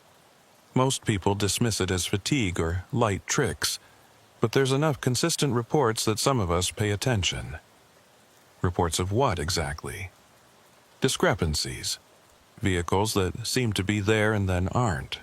Strange radio interference right around the bridge crossing. Time distortions, thinking you crossed in 2 minutes when your dash clock shows 5, or vice versa." She paused. "I've got a friend, another driver, who swears she saw the same truck cross the bridge twice on the same night. Identical down to the dent in the front bumper. Said she passed it going south, watched it cross ahead of her, then, an hour later, saw the exact same truck, same dent, crossing again in the same direction." "That's impossible." "Yeah, well, so is 4 trucks becoming 3, but here we are." Odessa leaned back in the booth. Look, I'm not saying the bridge is haunted or there's some government conspiracy. I'm just saying there's something about that location that creates unusual experiences. Maybe it's electromagnetic interference from the river. Maybe it's some quirk of the local topology that affects perception. But enough drivers have noticed something that it's worth taking seriously. Poe absorbed this information, feeling simultaneously validated and more unsettled. Has anyone ever reported it officially? To highway patrol or bridge inspectors? Some have tried. Reports get filed, maybe someone comes out and looks around, finds nothing unusual, case closed. The bridge is structurally sound. All the inspections pass, so what's there to investigate? Can't exactly demand answers about reality behaving strangely. But someone must keep records. If there are consistent reports, there's a guy, Odessa said slowly, as if deciding whether to share this information. Finch Abernathy. Used to be a trucker. Now he sort of drifts around. Shows up at truck stops and roadhouses. Collects stories about weird occurrences on the highways. Started doing it after he had his own experience on some back road in Wyoming. If anyone's keeping track of Garrison Bridge reports, it'd be him. Where can I find him? Can't really find Finch. He sort of finds you if he thinks you've got a story worth hearing. But he frequents a place called the Steel Horse Roadhouse about 60 miles west of here. Small place, mostly locals and truckers who know about it. Not exactly on the map, if you know what I mean. Poe made a note of the name.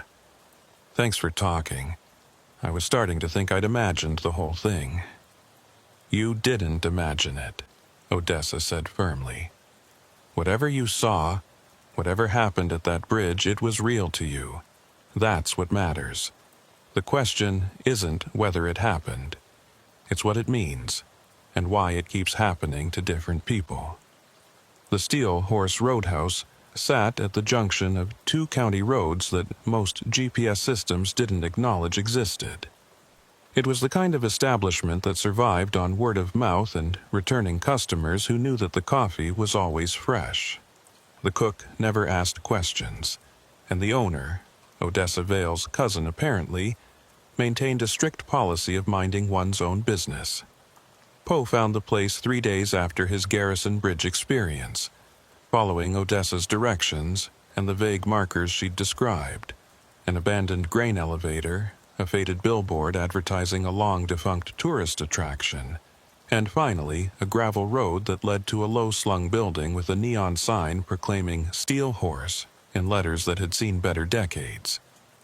Inside, the roadhouse had the comfortable, worn quality of a place that had hosted thousands of conversations and absorbed countless stories. The walls were covered with trucking memorabilia, old license plates, faded photographs of classic rigs, and hand-drawn maps marking various routes across the northwestern states. A dozen tables were scattered across the main room, about half of them occupied by customers who looked like they'd been there for hours and might be there for several more. Poe ordered coffee at the bar and settled into a corner booth where he could observe the room. If Finch Abernathy was here, Poe had no idea what he looked like or how to identify him. Odessa had described him as weathered, probably late 50s, with the look of someone who sees more than most people, which could have applied to half the room's occupants. He'd been nursing his coffee for about 20 minutes when a man slid into the booth across from him without invitation. The man was indeed weathered, his face lined and tanned from decades of sun exposure.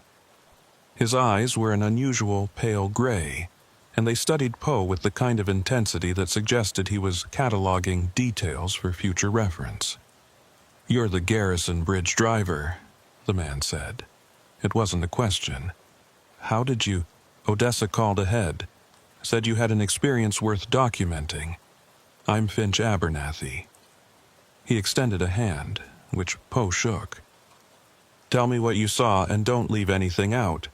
The details matter, even the ones that seem trivial." Over the next 45 minutes, Poe recounted the entire incident. Finch listened without interrupting, occasionally making notes in a worn leather journal. When Poe finished, Finch was quiet for a long moment, his finger tracing patterns on the table as if working through some complex equation. 4 in, 3 out, Finch finally said. And the convoy insisted they'd always been 3 trucks, never 4. Exactly. Did you happen to note the time? Specific minutes, I mean. Poe pulled out his phone and checked his log notes. I arrived at the waiting area at 6:27 p.m. The convoy completed their crossing by 6:32 p.m., based on when I started moving again. 5 minutes. Standard crossing time for a multi-vehicle convoy. Finch made another note. Did you experience any unusual radio interference? Static patterns, voice distortions, that kind of thing? Now that you mention it, yes. When I tried to contact the convoy, after noticing the missing truck, the radio was unusually staticky. And when I finally got through to the convoy lead, there was this odd echo quality to their voice. Finch's expression sharpened. Echo. That's interesting. Several other reports mention echo effects in communications near the bridge. He flipped back through his journal, scanning previous entries. 5 reports over the past 7 years of similar discrepancies, always involving convoys or multiple vehicles crossing together, always with the count being different on one side versus the other. Always fewer vehicles emerging than entered, Poe asked. Not always. One report, from about 4 years ago, described the opposite. A solo driver swore he crossed alone but saw 2 trucks emerge on the far side. His own and an identical one that pulled away and disappeared within seconds. Finch looked up from his journal. Whatever's happening at that bridge, it's not consistent in direction. Sometimes vehicles vanish, sometimes they duplicate. Sometimes the count just doesn't add up in ways that defy logical explanation. But what could cause something like that? Electromagnetic interference, like Odessa suggested? Maybe, but that wouldn't explain the physical disappearance of a vehicle. EM interference might affect electronics, perception, even potentially create hallucinations. But multiple people seeing the same vehicle, counting it, and then having it not exist on the other side? Finch shook his head. That suggests something more fundamental is occurring. Something more fundamental like what? Finch hesitated, choosing his words carefully. The Garrison Bridge crosses one of the deepest sections of the Missouri River in this region. The bridge itself is built on bedrock formations that have some unusual geological properties. High iron content, magnetic anomalies that occasionally interfere with compass readings. Below the bridge, the riverbed has a depression, almost like a trench, where the water flow creates complex currents. Some people think that combination of factors, moving water, magnetic rock, specific bridge engineering, creates a kind of weak point. Weak point in what? In normal causality, in the expected flow of reality. Finch must have seen the skepticism in Poe's face because he held up a hand. I know how it sounds. Believe me, I spent years dismissing reports like yours as driver fatigue or mass hallucination. But the consistency of the reports, the specific details that recur across unrelated witnesses, the fact that it's location-specific. Something is happening at that bridge that doesn't fit normal explanations. Poe wanted to argue, to demand more rational theories, but he couldn't deny what he'd experienced. So, what do we do about it? Report it to someone who might investigate. To who? Highway Patrol will check the bridge structure, find nothing wrong, and close the case. Scientists would dismiss it as anecdotal evidence. The only people who take it seriously are the ones who've experienced it themselves. So, we just accept that there's a bridge where reality occasionally malfunctions. We document it, Finch corrected. We collect data, look for patterns, try to understand the conditions that make it happen. That's what I've been doing for 8 years now, traveling around, talking to drivers who've had unusual experiences, mapping the locations where strange things occur. He pulled out a larger map from his jacket, unfolding it across the table. The map showed Montana and surrounding states, with dozens of locations marked in different colored ink. Each mark represents a location where multiple witnesses have reported anomalous events. Time distortions, vehicle disappearances, navigation impossibilities. The Garrison Bridge is one of 12 such locations in Montana alone. Poe studied the map, noting that many of the marked locations were bridges, though some were isolated stretches of highway, mountain passes, or seemingly random rural intersections. Is there a pattern? Geographic or geological? Some commonalities. Many involve water crossings or areas with unusual geological formations. Some are near old mining sites or locations with documented magnetic anomalies. But the pattern isn't consistent enough to make predictions. The best I can say is that certain locations seem prone to these events, and drivers who are aware of them report experiencing fewer surprises. Because awareness somehow protects them? Maybe. Or maybe they just process the experiences differently, with less cognitive dissonance. The mind doesn't like things that don't make sense, so it works hard to rationalize or dismiss them. If you're already open to the possibility that something strange might occur, you're better equipped to observe and remember accurately. Poe absorbed this, his rational mind still struggling with the implications. What about the vehicle that disappeared? If it went somewhere else, is it possible someone could find it, track it down? Finch's expression darkened. That's the difficult part. When vehicles disappear at these locations, they don't seem to reappear anywhere we can access. I've investigated 3 cases extensively, including checking with law enforcement databases, salvage yards, insurance records. The vehicles simply cease to exist in our observable reality. And the drivers? In 2 cases, the trucks were apparently empty. Solo drivers who vanished along with their vehicles. Never found, never heard from again.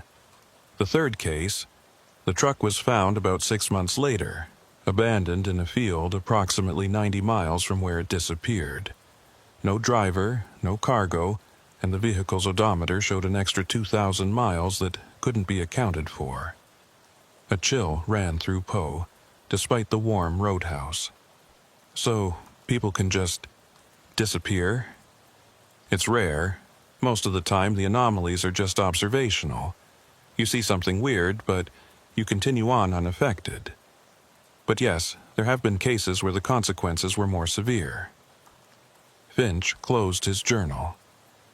That's why I document these events. Not to sensationalize or scare people, but to create a record. So, if someone does go missing, there's at least some context for what might have happened. Has anyone ever tried to deliberately trigger one of these events, to study it under controlled conditions? A few people have tried, never works.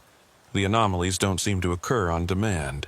They're spontaneous, unpredictable. You can cross the Garrison Bridge 100 times with no incident. Then, on the 101st time, reality hiccups. Finch stood up, pocketing his journal. My advice? Note what you saw. Remember it accurately, but don't obsess over it. Continue your normal routes, but stay alert. If you cross the Garrison Bridge again and experience something similar, document it immediately. Times, conditions, specific details. The more data we have, the better chance we have of eventually understanding what's happening. And if I want to avoid experiencing it again, take a different route. There are 3 other crossings of the Missouri River within reasonable distance. Add 40 minutes to your trip, but avoid the Garrison Bridge entirely. That's what most drivers do once they become aware of its reputation. Poe thanked Finch and left the Steel Horse Roadhouse with more questions than answers. The rational part of his mind still wanted to dismiss the entire conversation as the paranoid delusions of people who spent too much time alone on dark highways. But the part that had seen 4 trucks enter a bridge and only 3 emerge knew better. For the next 2 weeks, Poe made his scheduled runs across Montana, deliberately avoiding routes that would take him near the Garrison Bridge. He told himself it was just practical route planning, taking advantage of less congested highways. But he knew the truth. He was avoiding a location that had demonstrated its capacity to bend the rules of normal reality. Then came the night when avoiding it was no longer an option. A late-night emergency delivery, pharmaceutical supplies that needed to reach Great Falls by morning, and the only route that made the timing work was Highway 87 straight through Garrison. Poe almost refused the job. But the pay was substantial, his employer was counting on him, and some stubborn part of his personality refused to let an unexplained event dictate his professional choices. He accepted the delivery, loaded his truck, and departed at 11:37 p.m., knowing he'd reach the Garrison Bridge around 1:45 a.m., the dead of night, when the highway would be nearly deserted. As he drove through the darkness, Poe's mind kept returning to Finch's map, to all those marked locations where reality occasionally stumbled. What was it about certain places that made them prone to these incidents? And more unsettling, what determined whether you simply observed an anomaly or became caught up in one yourself? The miles rolled past, marked by occasional small towns glowing like islands of light in the vast Montana darkness. Traffic was sparse to non-existent, a handful of other long-haul truckers, one highway patrol car that paced him for a few miles before turning off, and otherwise just the road and his headlights carving tunnels through the night. At 1:39 a.m., Poe crested the rise that gave him his first view of the Garrison Bridge. From this distance, it was just a silhouette against the star-filled sky, its lights creating small points of illumination along its length. Everything looked normal, mundane, utterly ordinary. But as Poe began his approach, he noticed his CB radio was emitting that same unusual static he'd experienced during his previous crossing. The sound pulsed with an odd rhythm, almost like a heartbeat, and underneath it, he thought he could detect something that might have been voices, too distorted and distant to comprehend. His dashboard clock read 1:43 a.m., 2 minutes until he reached the bridge proper. Poe's hands tightened on the steering wheel, every sense alert for anything unusual. The bridge lights grew brighter as Poe approached, his truck's engine settling into the steady rumble that came from years of reliable maintenance. At 1:44 a.m., he reached the southern approach, the familiar expansion joints beginning their rhythmic thumping beneath his wheels. Everything seemed normal. No mysterious convoys, no phantom vehicles, just empty highway and the sound of moving water far below. Poe keyed his CB microphone, more for his own comfort than any practical purpose. "This is southbound freight crossing Garrison Bridge for anyone monitoring. Solo vehicle, pharmaceutical cargo, no issues to report." The static on the CB didn't change, but something else did. As Poe entered the main span of the bridge, his peripheral vision caught movement in his passenger side mirror. He glanced at it quickly, expecting to see perhaps a bird or some debris caught in the wind. Instead, he saw headlights. Behind him, maybe a quarter-mile back, approaching the bridge's southern entrance. Poe's immediate reaction was relief. Another driver, normal traffic, nothing mysterious about it. But then he processed what he was seeing more carefully. Those headlights had not been visible seconds ago when he'd checked his mirrors. The road behind him had been empty for miles. Where had this vehicle come from? He kept driving, maintaining steady speed across the bridge while watching his mirrors. The following vehicle entered the bridge span, its headlights creating stark shadows among the steel trusses. It was definitely a truck, likely commercial based on the height and spacing of the lights, and it was maintaining a constant distance behind him, not closing the gap, not falling back, just matching his speed precisely. Poe's dashboard clock showed 1:45 a.m. He was about halfway across the bridge now, with perhaps 45 more seconds until he reached the northern side. The truck behind him continued its matched pace, and Poe found himself counting the seconds until he'd be safely off the span and able to pull over to get a better look at his mysterious follower.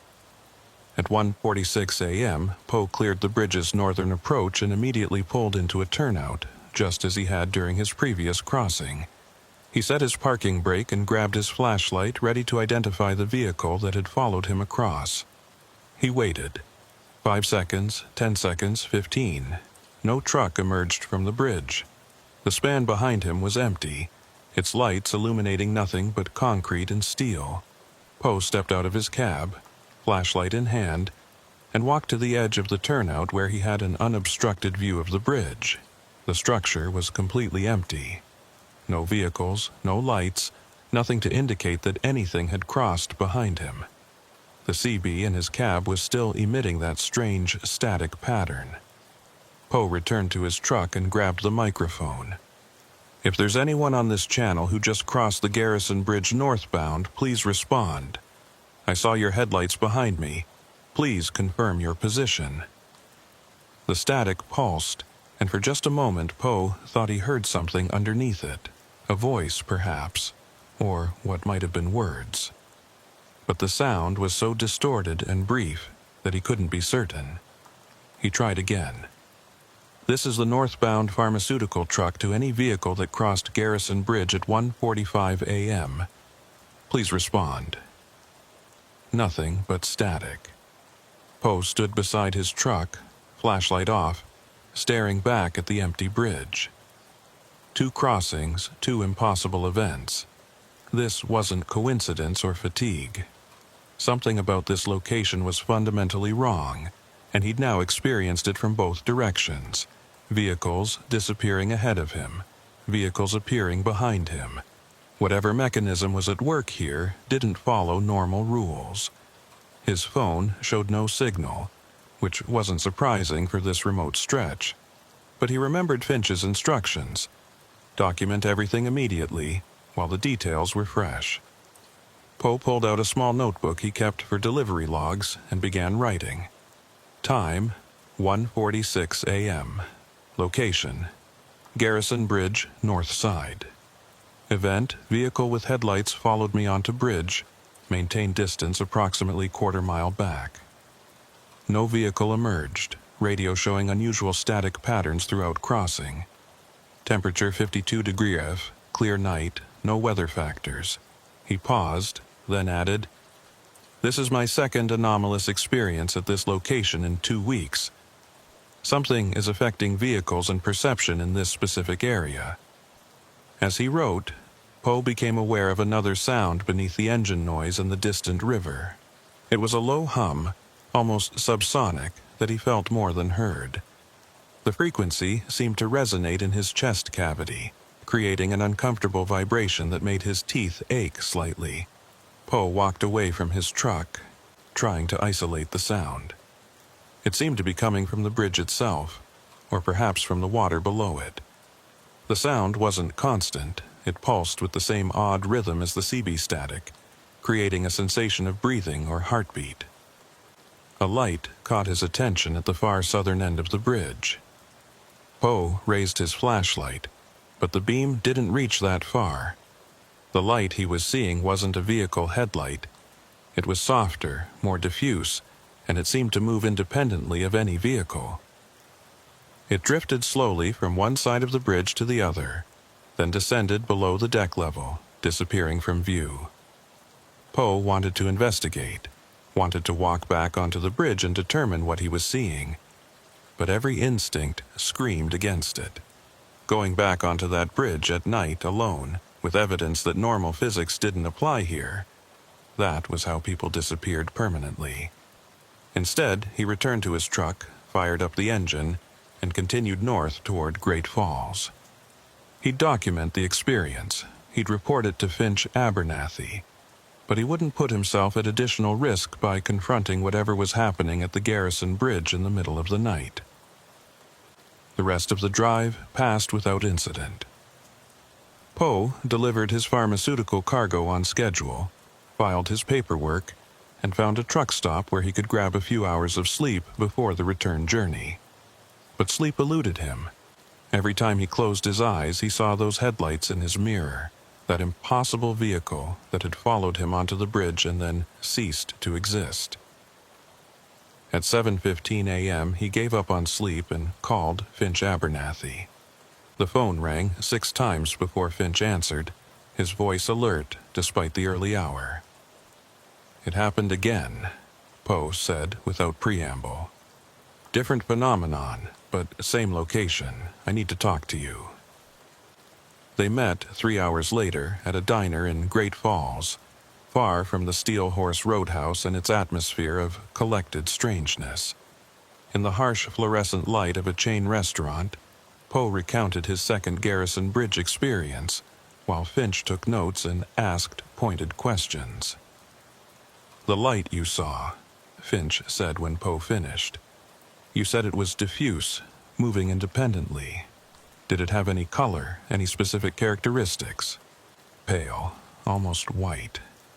It reminded me of," Poe struggled for the comparison, "of moonlight on water. That kind of soft, reflective quality." Finch made a note, underlining something twice. 2 other reports mentioned similar lights. One described them as phosphorescent. Another called them marsh lights. Both sightings occurred during night crossings. Both involved additional anomalous events, time distortions in one case, navigation impossibilities in the other. So, the lights are connected to whatever mechanism causes the other phenomena? Possibly. Or they're separate but related effects, like different symptoms of the same underlying condition. Finch pulled out his larger map again, this time focusing on the Garrison Bridge location. "I've been researching the history of this site. The current bridge was built in 1976, but there have been river crossings at this location since the 1890s.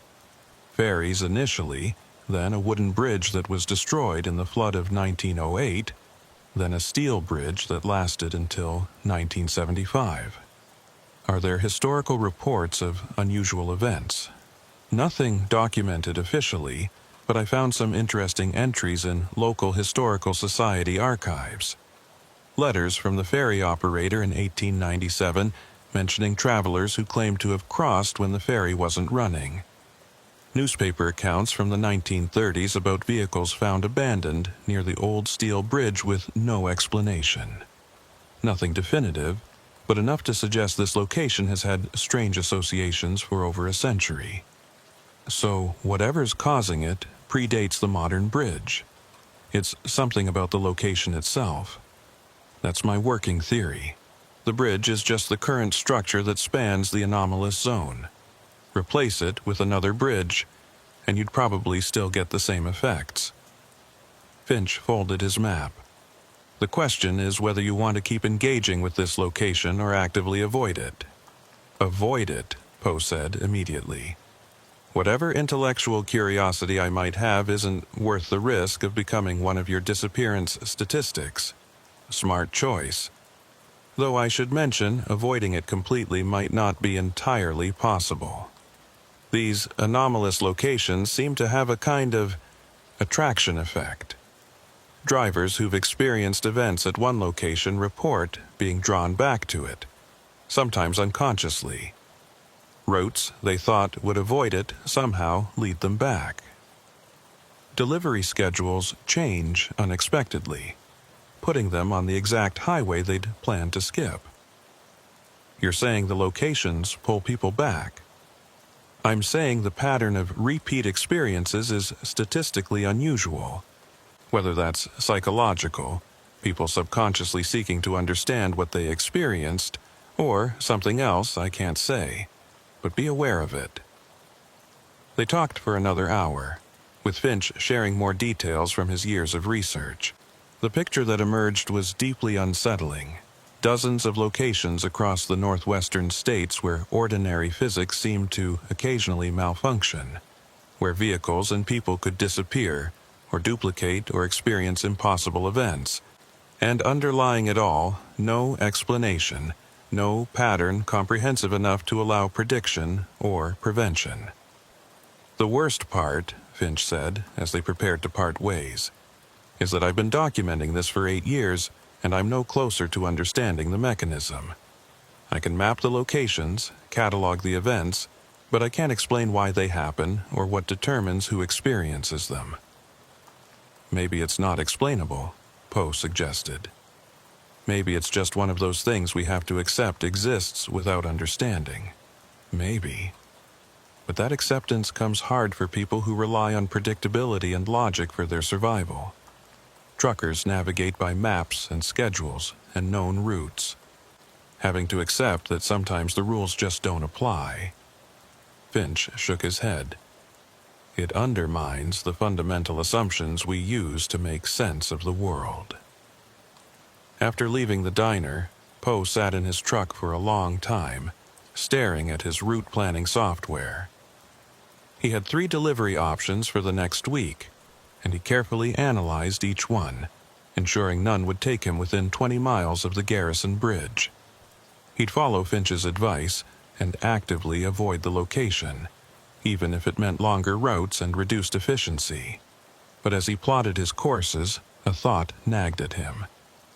If the bridge, or the underlying location, really did have some kind of attraction effect, how would he even know if he was being drawn back? Would the routes seem like coincidence?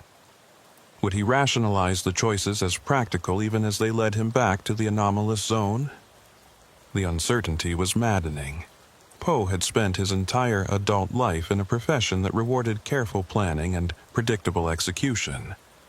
The idea that some locations could override human intention, could manipulate circumstances to draw people back regardless of their desires, violated every principle he'd built his career on.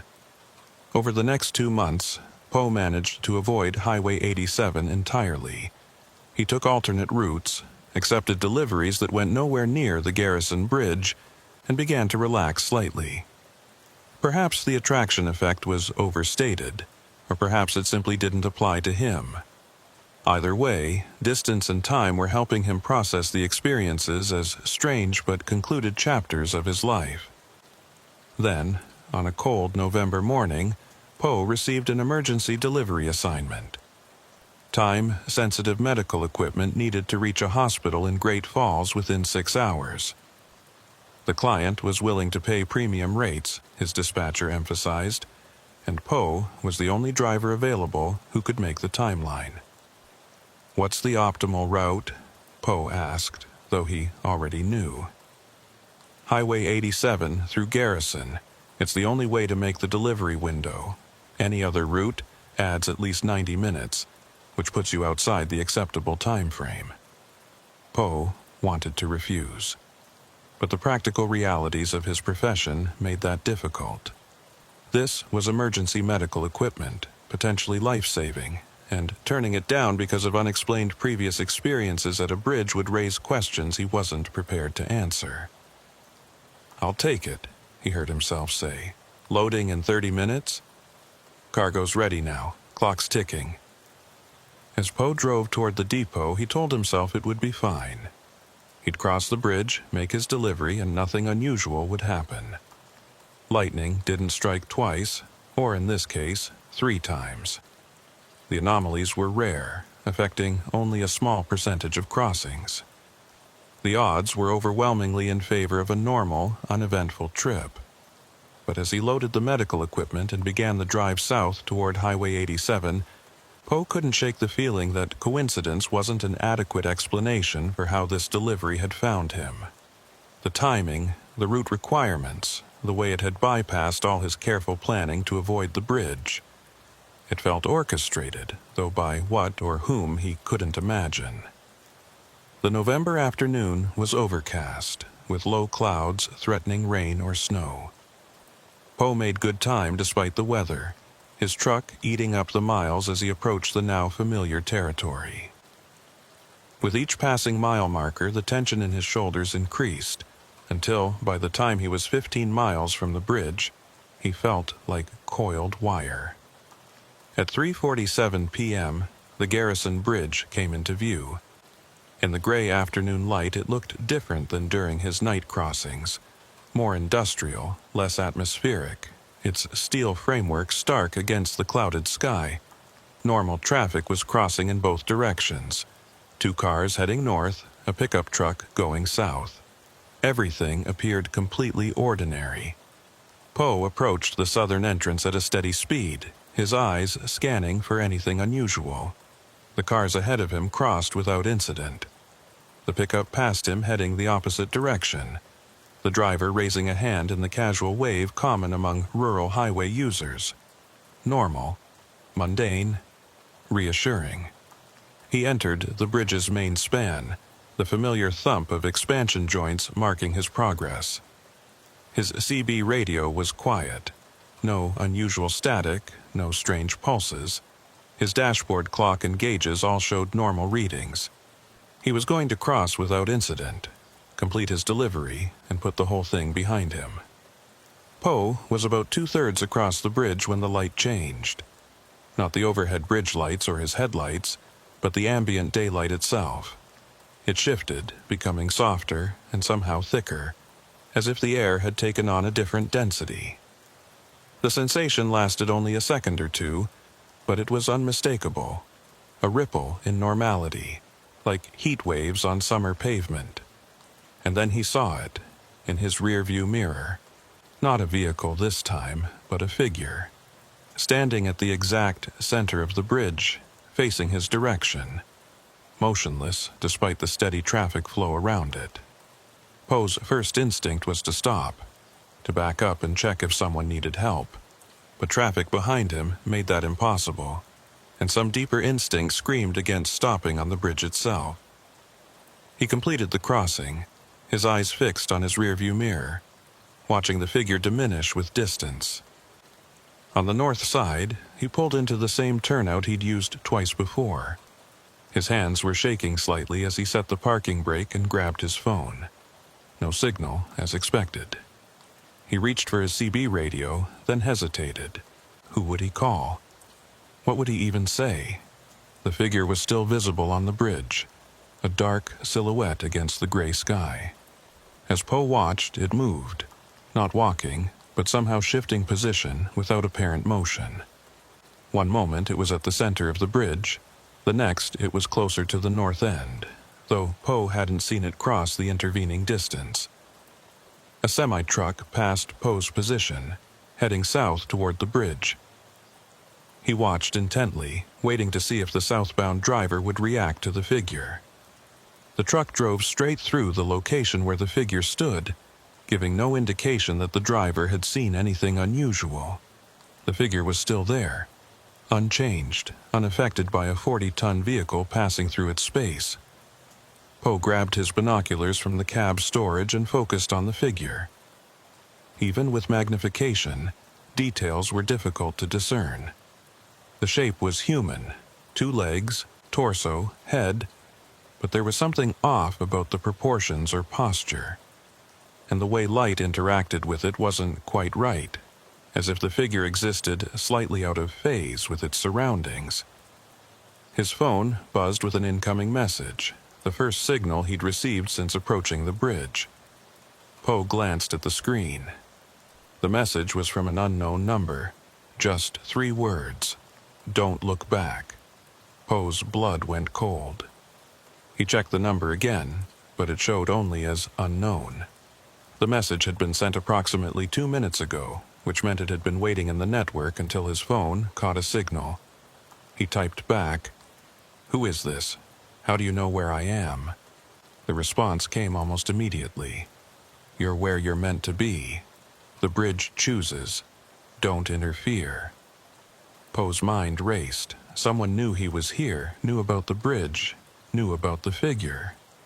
Was this Finch Abernathy testing him somehow? or someone else with knowledge of these anomalous locations. He tried calling the unknown number, but the call went directly to a non-existent voicemail. He sent another text. "I need answers. What's happening at this bridge?"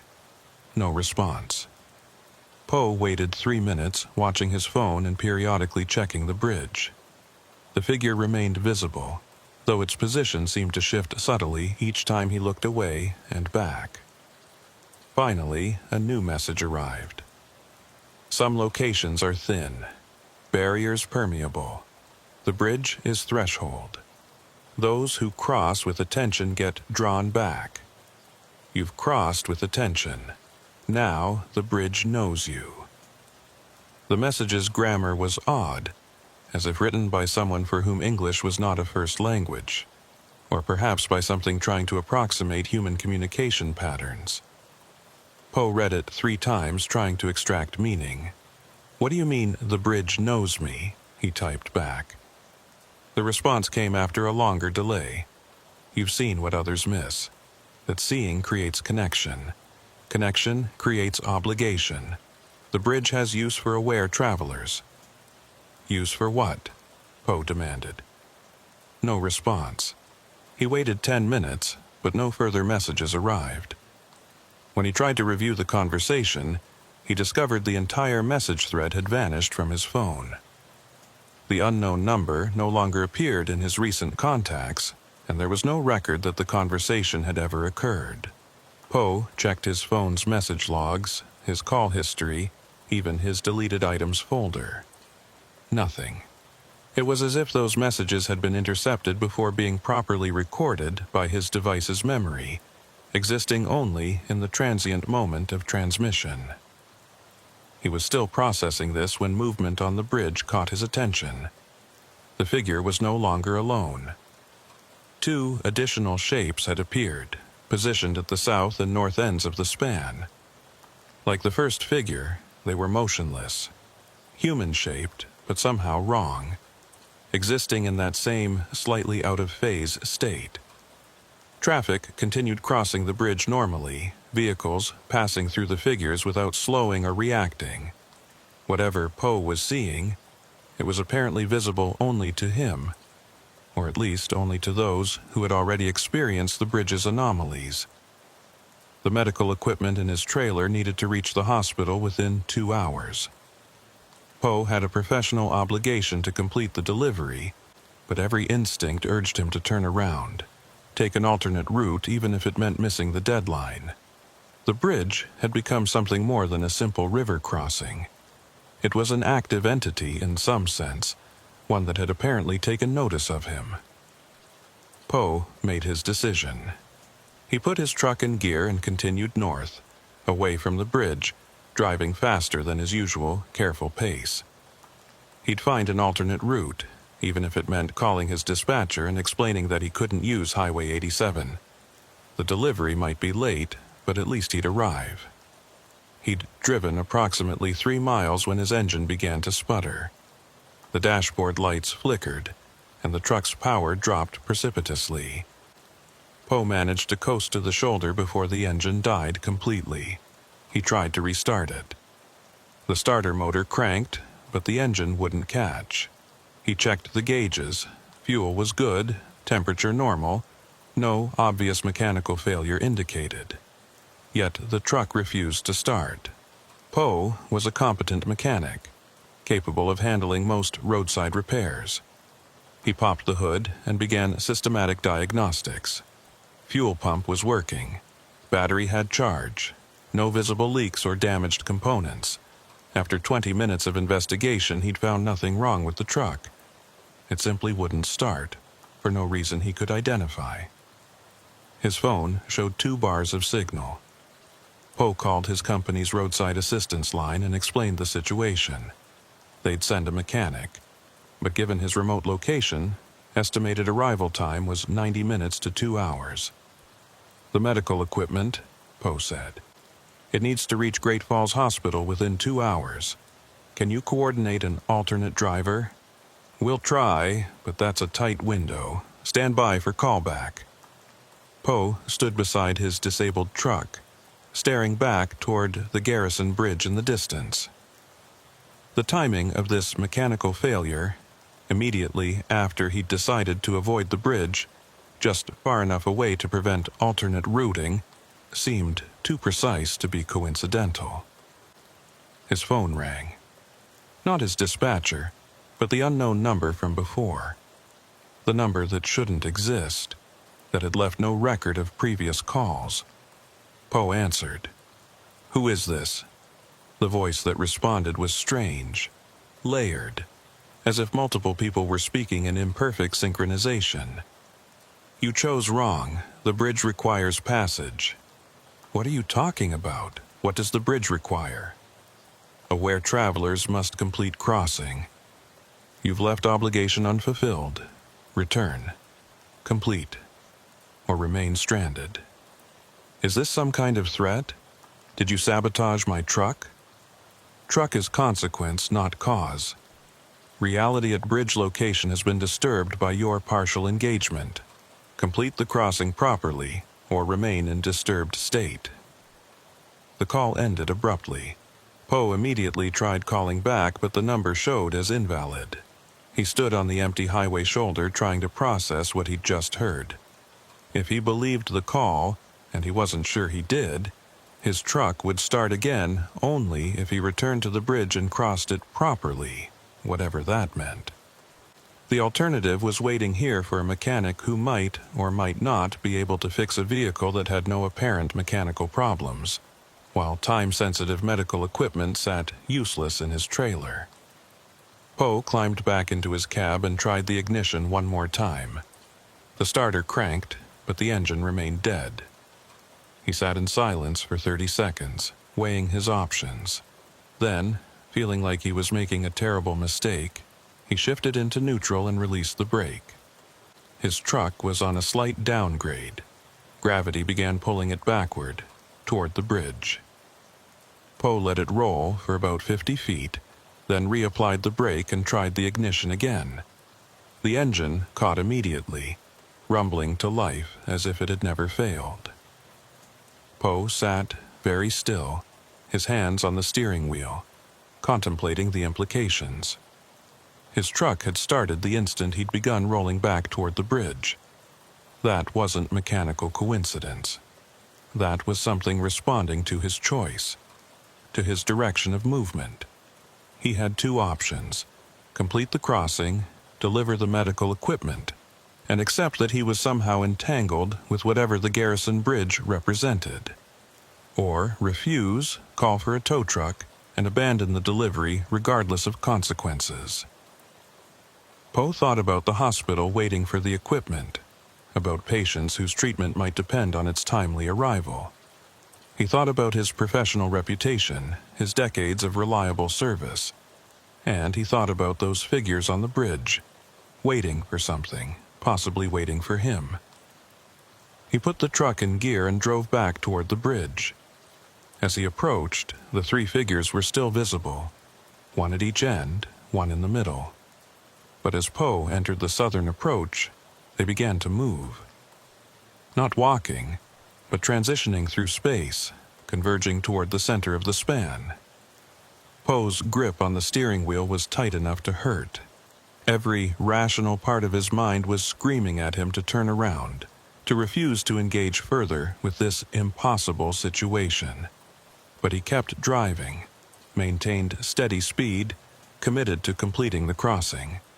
The figures merged at the bridge's center, their separate shapes blending into a single form that grew more distinct as Poe approached. Details resolved that hadn't been visible before. Clothing that looked decades out of date. Faces that were somehow too smooth, too uniform, as if drawn from memory rather than formed by genetics and time. Poe drove straight through the merged figure. For an instant, his vision whited out, not blindness but overwhelming brightness, as if he'd driven into a flashbulb. Sensations that weren't quite sound or touch flooded through him, whispers in languages he didn't recognize, pressure against his skin like deep water, the taste of copper and ozone. Then he was through it, emerging on the north side of the bridge with his vision clearing and the normal sounds of road and engine returning. The figures were gone. The light had returned to its normal overcast gray. His CB radio crackled with normal static. No unusual pulses or hidden voices. Poe drove another mile before pulling over, needing to collect himself. His hands were shaking, and he felt simultaneously exhausted and hyper-alert, as if he'd just survived a near accident. He checked his mirrors compulsively, half expecting to see the figures reappear or his truck to fail again. But everything remained normal. The road behind him was empty. His truck ran smoothly. His dashboard clock showed 4:23 p.m., enough time to complete the delivery if he didn't encounter further delays. Poe drove to Great Falls, delivered the medical equipment on schedule, and accepted the hospital's grateful thanks. He filed his paperwork mechanically, his mind elsewhere, trying to process what had occurred. On the surface, he'd simply crossed a bridge, experienced a moment of sensory distortion, and completed a delivery. But he knew it had been something more significant, some kind of transaction or acknowledgement he didn't fully understand. That night, parked at a truck stop north of Great Falls, Poe called Finch Abernathy and recounted the entire experience. Finch listened without interrupting, then was quiet for a long moment. "You completed what they wanted," Finch finally said. "Whatever intelligence or mechanism operates at that bridge, it had identified you as aware, someone who could perceive its anomalies. Once you're aware, it apparently expects completion of the crossing, some kind of full engagement rather than partial observation. But why? What purpose does it serve? I don't know. Maybe it's not about purpose in any way we'd understand. Maybe it's just maintenance, like the bridge is simultaneously a physical structure and a metaphysical junction, and it requires certain actions from aware travelers to maintain its function." That's insane. Yes, but insane doesn't mean untrue. You experienced it. Your truck failed until you turned back, then started immediately. You drove through something that shouldn't exist, and it let you pass once you'd committed. Those are facts, even if they don't fit normal reality. Poe rubbed his eyes, exhaustion catching up with him. So, what now? Am I permanently connected to this bridge? Do I have to cross it regularly to maintain whatever I completed today? I don't think so. My research suggests that the obligation is one time. Once you've completed an aware crossing, you're released from the location's attention. You can cross again if needed, but it won't compel you or create interference if you avoid it. You don't sound certain. I'm not. This is all inference and pattern matching based on limited data. But I've interviewed 5 other drivers who had experiences similar to yours. Awareness, attempted avoidance, compelled return. All of them report that after completing one full aware crossing, subsequent trips through the location were uneventful. The bridge stops paying attention to you. Poe hoped that was true. But he also knew he'd avoid Highway 87 regardless, choosing alternate routes even if they added hours to his trips. He'd completed what the bridge required, but that didn't mean he wanted to test whether it would leave him alone. Over the following months, Poe kept his resolution. He took longer routes, accepted delays, turned down high-paying deliveries if they required crossing the Garrison Bridge. His employer questioned the routing choices, but Poe claimed he was dealing with a temporary anxiety issue related to a previous incident, which was true, if significantly understated. Finch Abernathy incorporated Poe's experience into his growing database of bridge-related anomalies. The pattern of aware travelers being compelled to complete crossings was now documented from multiple independent sources, adding to the picture of locations where reality operated under different rules. But for Poe, the academic documentation mattered less than the personal knowledge that he'd been fundamentally changed by the experience. He now knew with certainty that the world contained genuine mysteries. locations where the normal rules dissolved and something else, something aware and purposeful, operated. He'd crossed the threshold, completed the bridge's requirements, and been released. But the memory of those figures, that blinding transition moment, the sensation of driving through something that existed between normal states, those would stay with him for the rest of his life. Some drivers, when they heard whispers of his story through the informal network of the trucking community, asked him what it had been like. Poe found himself unable to answer adequately. How do you describe experiencing something that shouldn't exist? How do you convey the moment when your understanding of reality fundamentally shifts? It was like crossing a bridge, he'd eventually say, aware of the insufficient metaphor. Just a bridge over water, nothing special. Except for a few seconds in the middle, when it was everything except ordinary, when the bridge revealed what it really was underneath its mundane appearance. And when pressed for more details, he'd simply shake his head. Some things can't be explained. They can only be experienced. And if you're lucky, you experience them once and move on with your life. If you're unlucky, you get pulled back again and again until you understand whatever it is the location needs you to understand. And did you understand? They'd ask. Poe would consider the question carefully before answering. No, I don't think I was meant to understand. I was just meant to complete the crossing, to acknowledge what I'd seen, and to prove I could do it despite knowing the rules were different. After that, the bridge lost interest in me. I became just another driver again, invisible to whatever awareness operates at that location. So you're saying the bridge is alive somehow? I'm saying the bridge is a location where something else becomes possible. Whether that something is alive or aware in any way we'd recognize, I can't say. But it has needs, or requirements, or patterns it maintains. And if you catch its attention, you're part of that pattern until you've fulfilled whatever role it assigned you. The conversations always left people unsettled, which Poe supposed was appropriate. He was describing something that undermined the comfortable assumptions people use to navigate the world. Better to be unsettled and aware than comfortable and vulnerable to surprises. Years later, driving a different route through different states, Poe would occasionally think about the Garrison Bridge. He'd wonder if it was still catching drivers' attention, still compelling aware travelers to complete their crossings. He'd wonder about those figures he'd seen, whether they were always present or appeared only for specific people at specific times. But he never went back to verify. The bridge had released him, and he'd stay released. Some mysteries, once resolved to the minimum necessary degree, were best left undisturbed. The Garrison Bridge had taught him that lesson, and he'd carry it for the rest of his driving career. The bridge crosses the river still, serving its mundane purpose of connecting one shore to another.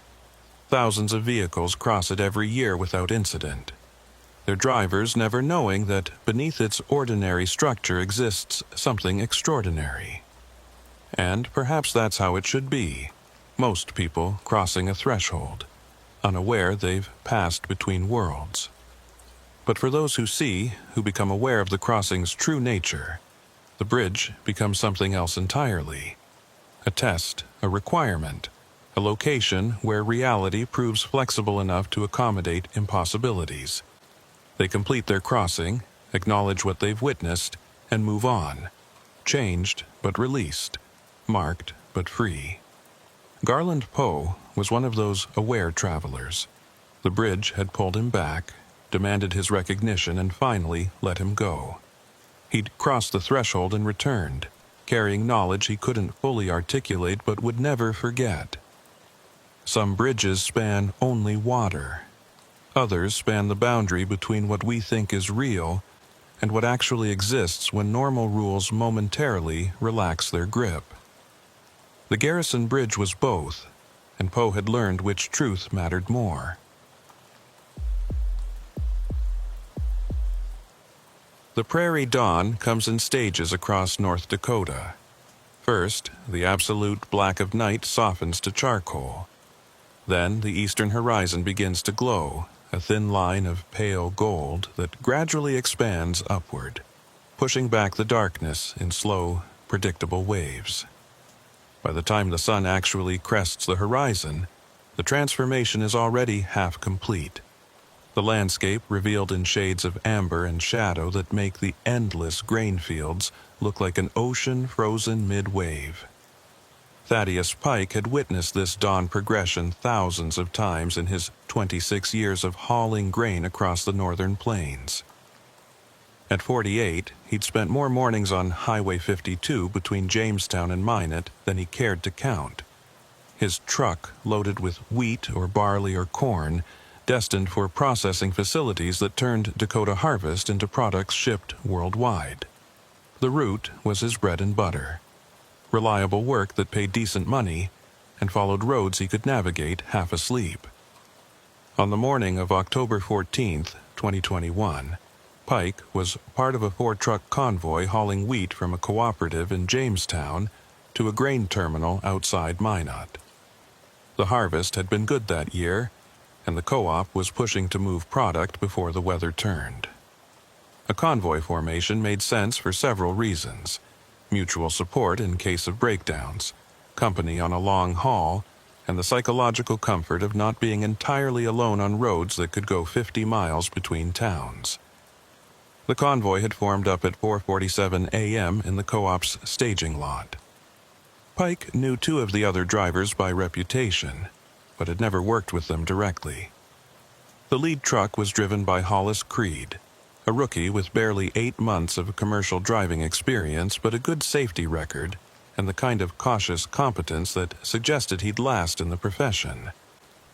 The other 2 drivers were veterans like Pike, experienced hands who knew the routes and the rhythm of long-haul grain transport. They departed at 5:03 a.m., just as the first hint of pre-dawn light was beginning to soften the eastern sky.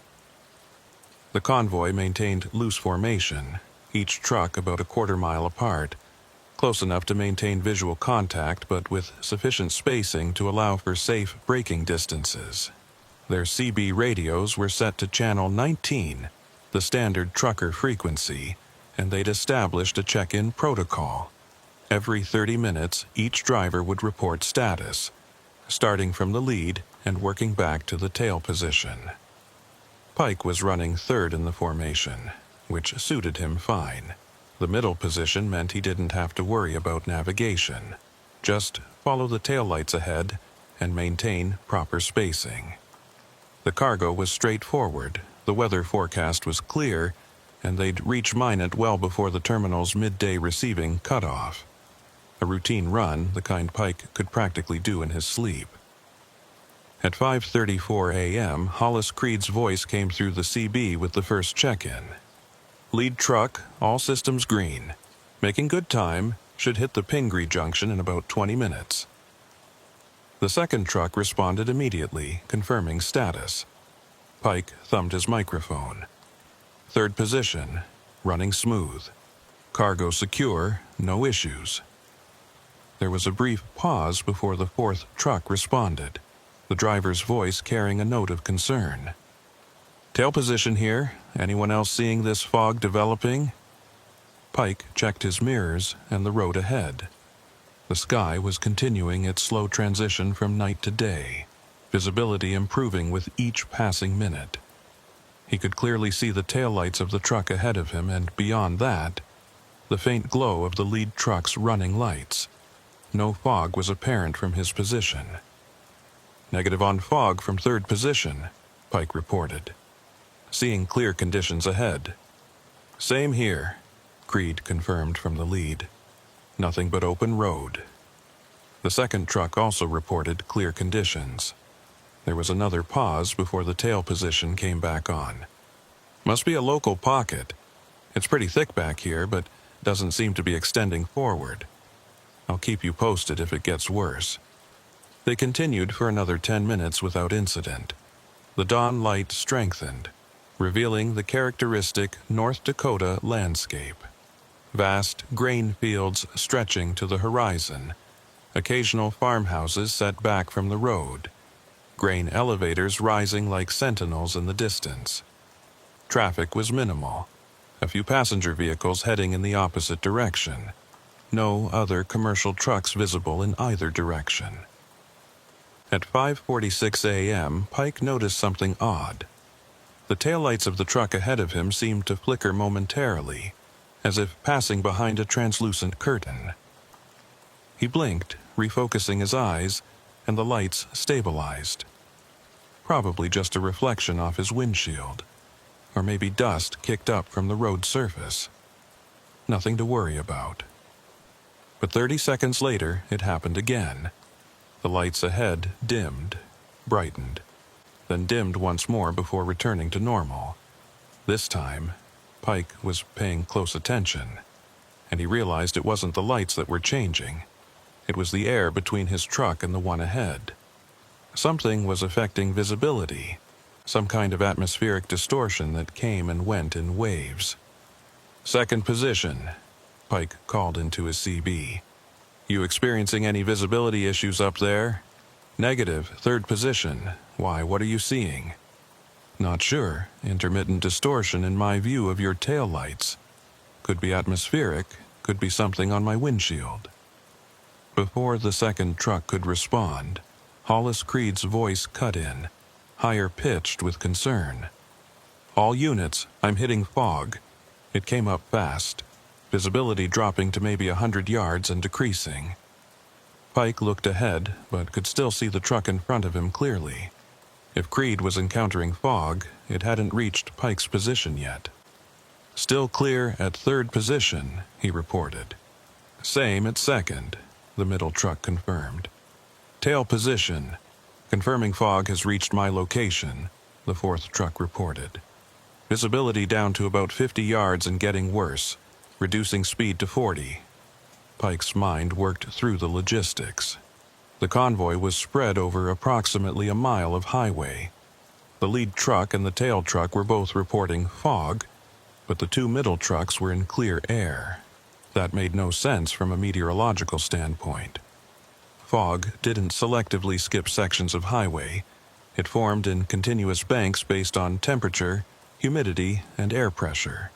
What they were experiencing violated the normal patterns of weather formation. "Lead truck, this is third position," Pike transmitted. "Recommend we slow the convoy to 30 miles per hour and tighten up our spacing. If this fog is patchy, we need to stay close enough to render assistance if someone has trouble." "Agreed," Creed responded, his voice steadier now that someone else was taking a leadership role. "All units, reduce to 30 and close spacing to eighth-mile intervals. Report if visibility deteriorates further." Over the next 5 minutes, they executed the maneuver carefully. Pike watched the taillights ahead grow larger as the second truck slowed, and he adjusted his own speed to match. In his mirrors, he could see the headlights of the fourth truck growing brighter as it closed the distance from behind. The dawn light continued strengthening, which should have burned off any morning fog. Instead, Pike noticed his own visibility beginning to degrade. Not fog exactly, but a grayness that seemed to seep into the air itself, reducing contrast and making distances harder to judge. The taillights ahead remained visible, but appeared increasingly diffuse, as if viewed through a dirty window. At 5:54 a.m., the radio crackled with the fourth truck's voice. "Tail position experiencing significant deterioration. Visibility now less than 30 yards. I'm seeing strange lighting effects. The fog has this luminous quality, like it's lit from within. All units maintain current speed and spacing," Pike instructed, aware that he'd unconsciously assumed a coordinating role. "Don't attempt to pass through any fog banks quickly. If visibility drops below safe levels, we pull over and wait it out." "Third position, are you in clear air or fog?" Creed asked. Pike looked around carefully before responding. "I'm in something, not quite fog, more like haze. Visibility, maybe 150 yards. The air has this gray quality to it, hard to describe. Second position, the middle truck reported. I'm entering it now. Gray haze, just like third position described.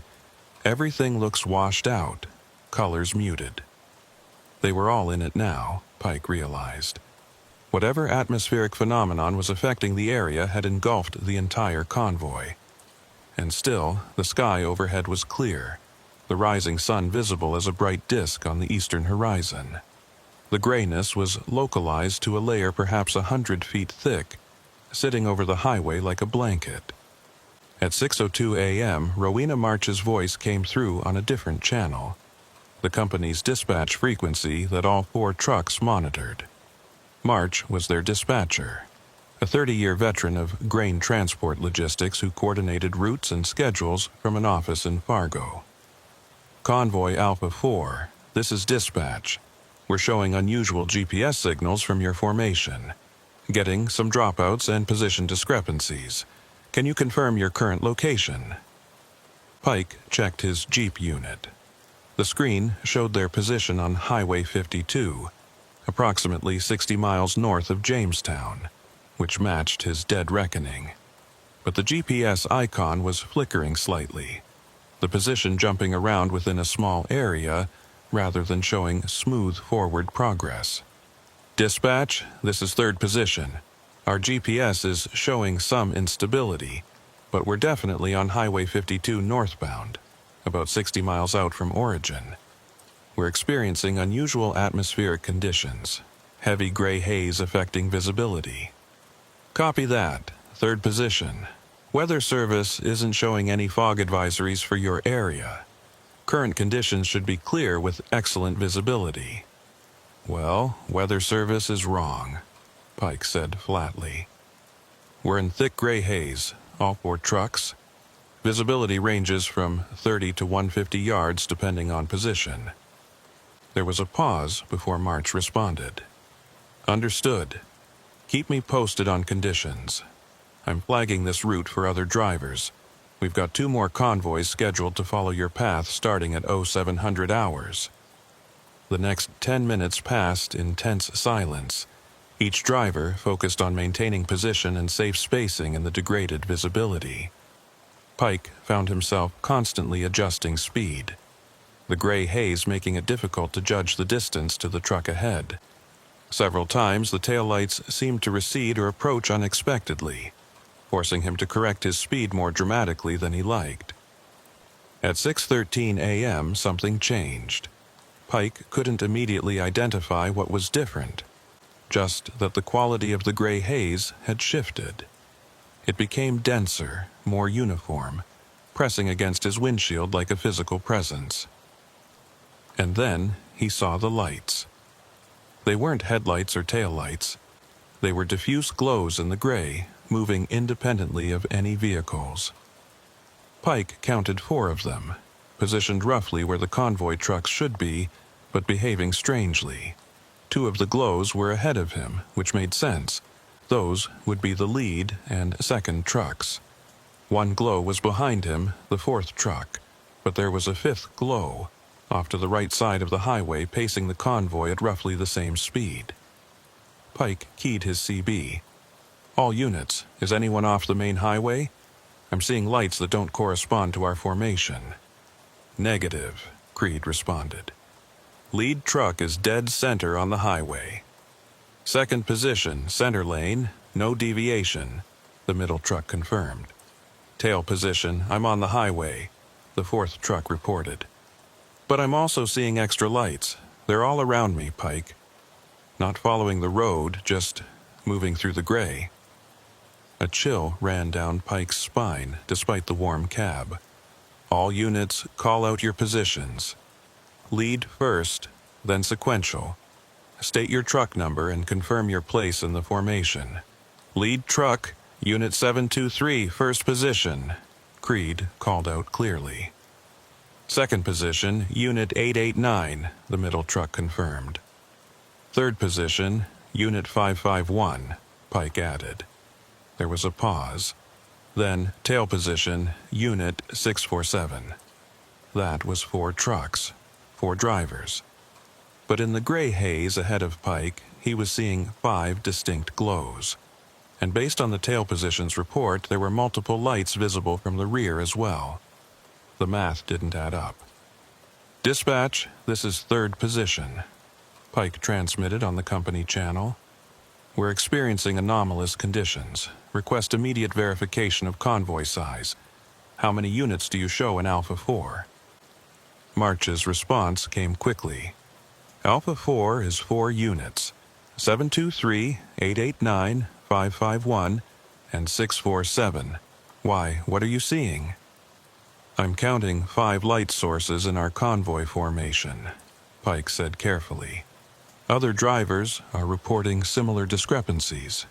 Are you saying there's an unidentified vehicle in your convoy?" "I'm saying I'm seeing lights that don't match our truck count, and I don't have a rational explanation for it." Before March could respond, Hollis Creed's voice came through on the CB channel, tight with controlled panic. "All units, the lights ahead of me just split. I'm seeing what looks like a truck, headlights, running lights, the whole profile, but it's pulling ahead at a speed we're not matching. I'm doing 30, but this thing is accelerating to maybe 50 or 60. Can you identify it? Make, model, any markings?" Pike asked. "That's the thing. It looks exactly like one of our trucks. Same profile, same light configuration, but it's not real. I can see through it slightly, like it's semi-transparent." Pike felt his grip on the steering wheel tighten. They were experiencing something well beyond unusual weather. The gray haze, the mysterious lights, the phantom truck that Creed was describing. All of it pointed to conditions that couldn't be explained by fog or atmospheric distortion. "All units, maintain current speed and formation," Pike instructed, falling back on procedure because it was all he could think to do. "Do not attempt to pursue or interact with any lights or vehicles that aren't part of our confirmed convoy." "Hollis, can you still see the phantom truck?" "Negative. It pulled ahead and disappeared into the gray. But..." Creed's voice trailed off. "But what?" "I think it turned off the highway. I saw the lights veer right, like it was taking an exit ramp. But there's no exit here. We're in the middle of nowhere, at least 10 miles from the nearest intersection." Pike checked his mental map of Highway 52. Creed was right. The section was arrow straight, no exits or side roads for miles. If a vehicle had turned off the highway, it had driven directly into farmland, which made no sense. At 6:19 a.m., the gray haze began to brighten. Not clearing exactly, but changing quality. The uniform grayness gave way to streaks and swirls, like smoke caught in a slow current.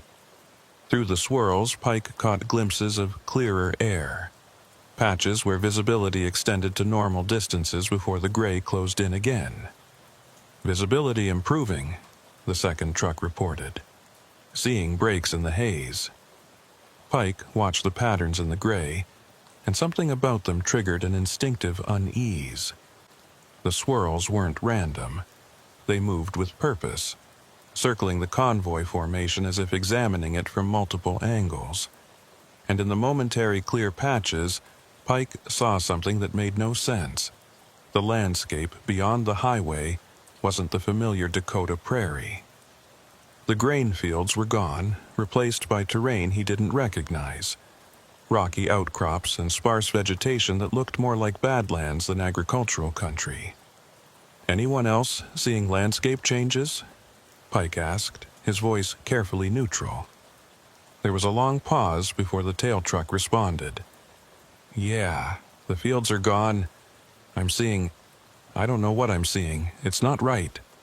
Second position confirms. Terrain doesn't match Highway 52. Hollis Creed's voice came through, higher and more strained. "Guys, I think we need to stop. Pull over and wait for this to clear. Something's wrong, and we're driving blind into it." It was the sensible call, the safe call. but something about the gray haze and the swirling patterns made Pike hesitate. Stopping meant becoming stationary targets for whatever was happening. Staying in motion, maintaining forward progress, felt like the better option, even though he couldn't articulate why. "Lead truck, continue current course and speed," Pike said. "We're going to drive through this. The haze has to end eventually. We can't be in an infinite fog bank. Everyone stay tight on formation and keep calling out your status." They drove on, each driver alone with their thoughts and fears, connected only by the tenuous link of CB radio transmission. The gray continued its swirling motion. The landscape beyond flickered between familiar and alien, and somewhere ahead in the murk, phantom lights moved according to rules that defied understanding. At 6:27 a.m., the gray began to thin dramatically. Visibility extended to 100 yards, then 200, then suddenly broke completely. Pike found himself driving in clear morning air, the sun bright on the horizon, the familiar Dakota landscape stretching endlessly in all directions.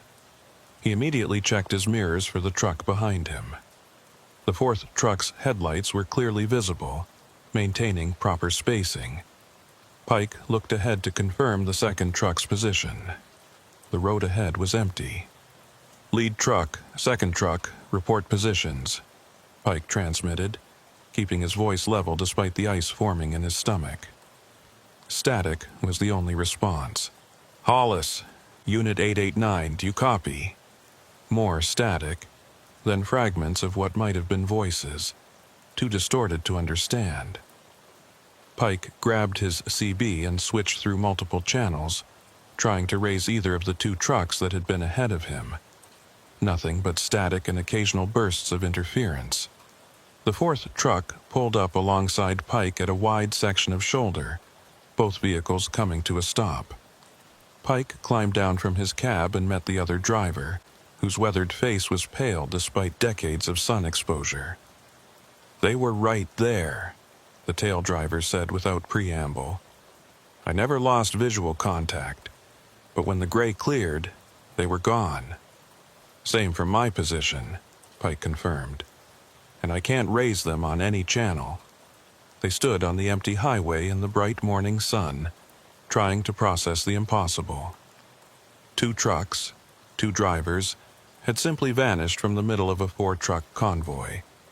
No side roads they could have taken, no accidents visible, no explanation that fit the observed facts. Pike pulled out his phone and checked for signal. 2 bars, enough for a call. He dialed dispatch. "Rowena, this is Thaddeus Pike. We have a situation." The North Dakota Highway Patrol arrived 47 minutes after Pike's call to dispatch. 2 patrol cars, their light bars creating red and blue strobes against the pale morning sky, pulled up to where Pike and the remaining tail driver had parked their trucks on the shoulder. The officers who emerged had the kind of measured competence that came from years of handling rural highway incidents. But Pike could see the confusion in their eyes as he explained the situation. "So, you're telling me 2 trucks just disappeared," the senior officer, whose name tag read Vanders, said slowly, as if trying to make sense of the words even as he spoke them. "In the middle of a convoy, while you maintained visual contact." "That's exactly what I'm telling you," Pike confirmed. "Lead truck was Unit 723, driver Hollis Creed. Second position was Unit 889. I never lost sight of their lights until the gray haze cleared. When visibility returned, they were gone." "And this gray haze, you're saying it was fog?" "I'm saying it was something. Gray, thick, affected visibility. Whether it was technically fog or some other atmospheric phenomenon, I can't tell you. What I can tell you is that all 4 trucks entered it, and only 2 came out." Vanders exchanged glances with his partner, a younger officer named Kemp. "We're going to need to search the highway," Vanders said. "If they left the road, there'll be tracks, disturbed vegetation, something. Trucks that size don't vanish into thin air." Over the next 2 hours, the search expanded. Highway patrol units drove the section of Highway 52 where the convoy had experienced the gray haze, examining both shoulders for any evidence of vehicles leaving the pavement. A state police helicopter joined the search, making sweeps of the farmland on either side of the highway. Local volunteer fire departments mobilized search parties to check farm roads and access paths. They found nothing. No tire tracks leading off the highway, no disturbed crops, no physical evidence that two fully loaded grain trucks had departed from the roadway. Pike watched the search efforts from his truck, feeling increasingly disconnected from reality. Vehicles weighing 70,000 pounds each didn't just cease to exist, but the absence of evidence was suggesting exactly that impossible conclusion. At 9:17 a.m., Rowena March arrived on scene, having driven from Fargo personally rather than coordinating by phone. She climbed into Pike's cab, her lined face showing the strain of the situation. "I've been in this business for 30 years, she said without preamble. Seen drivers go missing, seen trucks stolen, seen accidents that defied belief. But I've never seen anything like this. 2 trucks, 2 drivers, just gone without a trace." "What about their GPS?" Pike asked. "The company tracking system, it must show their last known positions." March pulled out a tablet and brought up the tracking interface. "That's the thing. Look at this." She showed him the screen, which displayed the convoy's route on a map. 4 tracking icons were visible, showing the truck's progression along Highway 52. But there was something odd about the display. "This is the recording from this morning, starting at 0500 hours. Pike watched as the 4 icons moved north along the highway in formation. Everything looked normal until approximately 0555 hours, when the icons began to behave strangely. They flickered, jumped position slightly, and then, at exactly 0627 hours, 2 of them simply disappeared from the display. "No data corruption?" Pike asked. "None. The system is solid, redundant backups, multiple verification protocols. Those 2 trucks stopped transmitting GPS signals at 6:27 a.m. precisely. Not fade out, not error messages, just instant cessation of signal. Like someone shut them off. Or like they stopped existing in any location the GPS satellites could track." March closed the tablet. "I've already filed reports with the state police and the FBI. A case this unusual triggers federal investigation protocols. Interstate commerce, potential hijacking, missing persons. They're taking it seriously." Pike nodded, unsurprised. "What about the families? Creed and the second driver? They've got people who need to know." "Notifications are being handled, but without bodies, without evidence of what happened." March's voice trailed off. "What do you tell someone? Your loved one drove into fog and vanished? It sounds insane." "It is insane," Pike said quietly. "But it happened. I watched it happen." The FBI agents arrived late that afternoon. A man and woman in dark suits who introduced themselves as Kowalski and Reed. They set up a mobile command post in a highway maintenance building 3 miles from the vanishing point and began conducting detailed interviews with Pike and the tail driver. "Walk me through the visibility conditions one more time," Agent Kowalski said, taking notes on a laptop. "You described it as gray haze, not traditional fog. What specifically made it different?" Pike tried to find the right words. "Regular fog has moisture, a wet quality. This was dry, almost dusty, and it had that strange luminous property lit from within, like the 4th driver described, plus the way it moved, the swirling patterns. Normal fog doesn't behave that way." Could it have been dust? Particulate matter from the fields? No. Wrong color, wrong texture, and dust doesn't appear instantaneously. This gray came up fast, within minutes, and it affected our electronics, GPS flickering, radio interference. Agent Reed leaned forward. Let's talk about the additional lights you reported seeing. The ones that didn't correspond to known vehicles. 5 lights total, sometimes more, Pike confirmed. Our convoy was 4 trucks. I'm not claiming it was anything supernatural or alien, just stating what I observed. There were lights in the gray that weren't our trucks. Could they have been reflections? Atmospheric refraction creating duplicate images. Maybe.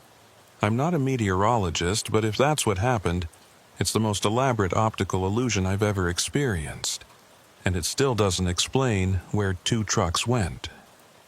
The interviews continued through the evening, each agent asking variations of the same questions, probing for inconsistencies or details Pike might have missed. He understood the process. They were building a comprehensive record, documenting every aspect of the event. But he could sense their frustration. Without physical evidence, without the missing trucks or drivers, the investigation had nowhere to go. At 7:43 p.m., as the autumn darkness settled over the prairie, Pike's phone rang. The number was unfamiliar, showing a local North Dakota area code but otherwise unidentified. "This is Pike," he answered. "Mr. Pike, my name is Dr. Elena Morrison. I'm a geophysicist at the University of North Dakota. I've been following the news reports about the missing trucks, and I think I may have relevant information." Pike sat up straighter. "What kind of information?" "I study atmospheric and electromagnetic anomalies in the Northern Plains region. What you experienced this morning matches patterns I've been documenting for the past 6 years. Would you be willing to meet with me? I have data that might help explain what happened." 20 minutes later, Pike was sitting in an all-night diner with Dr. Morrison, a woman in her early 40s with the intense focus of someone driven by questions others dismissed. She had a laptop and several accordion files filled with papers and printouts. "The Northern Plains have some unique geological characteristics," Morrison began, spreading a map on the table. "Deep subsurface formations of iron-rich rock, aquifers with unusual mineral content, and magnetic field variations that create pockets of electromagnetic anomaly. Most of the time, these factors are benign, but occasionally, under specific atmospheric conditions, they create phenomena that we don't fully understand. Like gray haze that makes trucks disappear," Pike said, not bothering to hide his skepticism. "Like localized reality distortions," Morrison corrected. "I know how that sounds. Believe me, I spent years dismissing reports like yours as misidentification or driver fatigue. But the data doesn't support that conclusion. I have 37 documented cases over 6 years of vehicles experiencing unusual events on certain sections of highway in North Dakota and Montana. Time discrepancies, navigation impossibilities, visibility anomalies that don't match weather service reports." She pulled out a document covered with highlighted sections. "Look at this. October 2019, a convoy of 3 trucks on Highway 52, the exact same route you traveled today, reported driving through intense fog that weather radar showed didn't exist. When they emerged, their GPS logs showed they'd traveled 18 miles, but their odometers showed 23. 5 miles unaccounted for." "Odometer errors happen," Pike pointed out. "Not on 3 trucks simultaneously, with all systems showing the same discrepancy. That's not mechanical failure. That's something affecting the physical relationship between vehicles and their environment." Morrison pulled out another document. "May 2020, Highway 281 near Carrington. A solo trucker reported encountering a section of highway that repeated, drove the same 5-mile stretch 3 times despite maintaining constant forward motion. GPS confirmed his position was looping." "So you're saying..." "What? That there are places where normal physics breaks down?" I'm saying there are locations where the boundary between what we consider normal reality and something else becomes temporarily permeable. The electromagnetic anomalies I mentioned create zones where space, time, and causality don't follow expected rules. Under most conditions, these zones are dormant.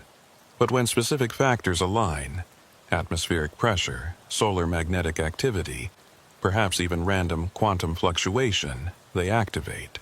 Pike absorbed this, his engineer's mind struggling with concepts that sounded more like science fiction than science.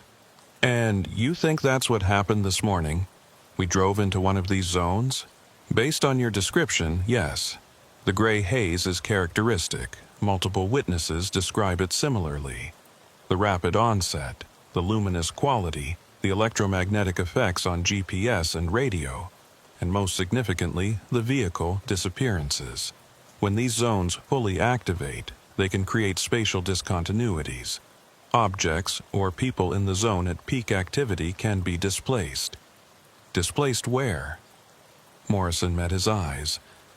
That's the question I can't answer.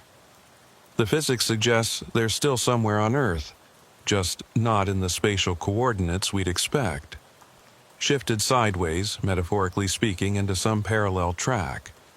The problem is, once you're displaced, I don't know of any mechanism that brings you back. So you're telling me Hollis, Creed, and the other driver are still out there, just in some alternate location we can't reach. Or they've already returned, and we don't know it. One case I documented, a missing driver reappeared 6 weeks later on a highway 80 miles from where he'd vanished. He had no memory of the intervening time. His truck's odometer showed an additional 400 miles, but he couldn't account for where he'd been. Pike rubbed his eyes, exhaustion and stress catching up with him. Why isn't this common knowledge?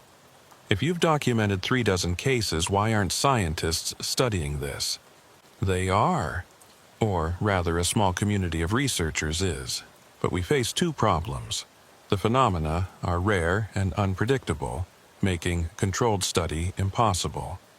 And publishing findings about reality distortions is professional suicide. Mainstream science dismisses it as pseudoscience or delusion.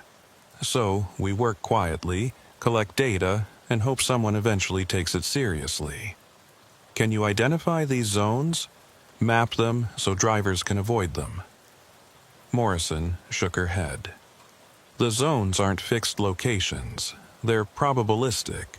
Certain areas have higher incidence rates, but activation seems random. I can tell you Highway 52 between Jamestown and Minot has elevated activity, but I can't predict when or where a zone will activate.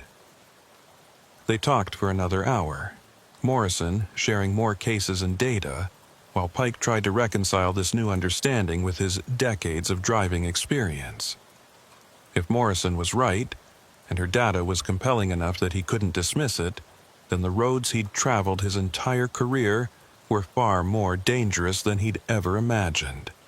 As Pike drove back to where his truck was parked, his phone rang again. This time it was Agent Kowalski. "Mr. Pike, we've got a development. Security camera at a grain elevator approximately 40 miles from the vanishing point captured something. We need you to come look at it." The grain elevator security office was cramped, filled with monitors showing live feeds from various angles around the facility. Kowalski had pulled up footage from earlier that morning, time-stamped 6:31 a.m. "Watch this," the agent said, pointing to a monitor showing the approach road to the elevator.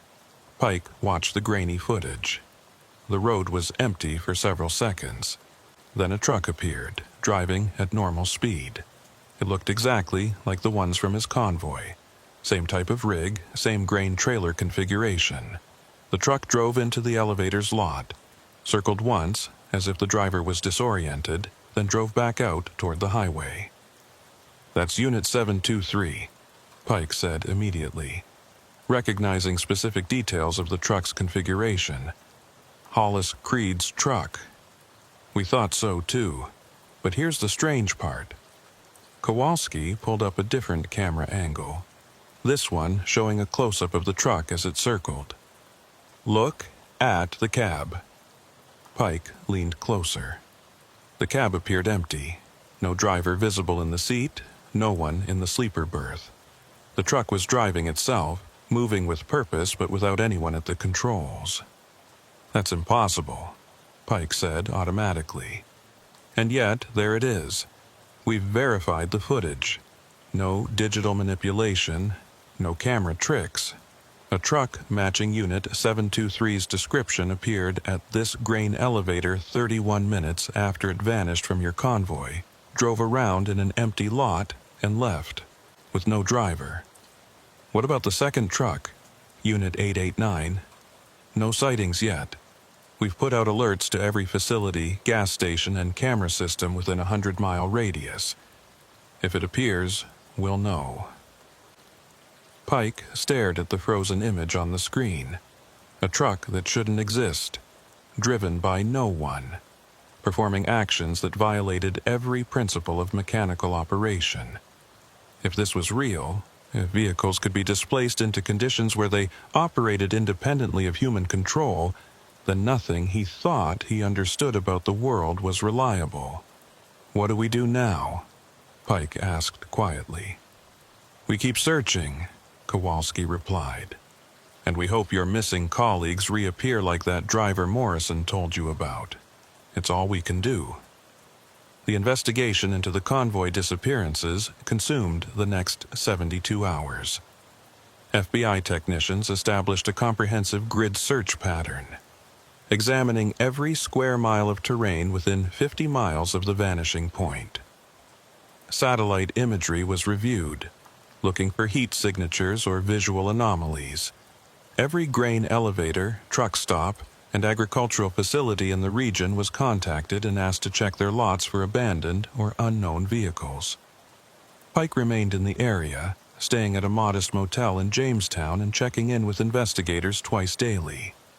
His employer had placed him on paid administrative leave pending resolution of the incident, which Pike understood was corporate code for "we don't know what to do with you."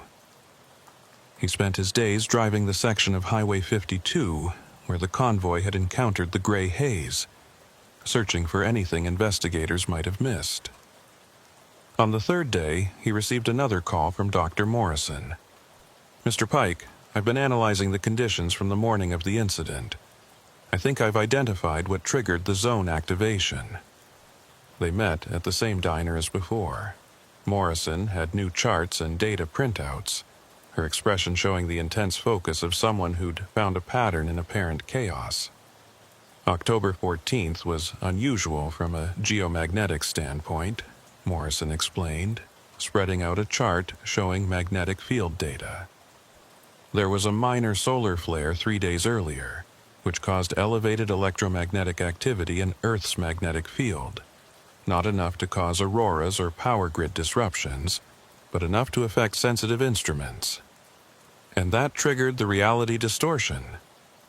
It created favorable conditions, but there was another factor, atmospheric pressure. "Look at this weather data." She showed him a second chart.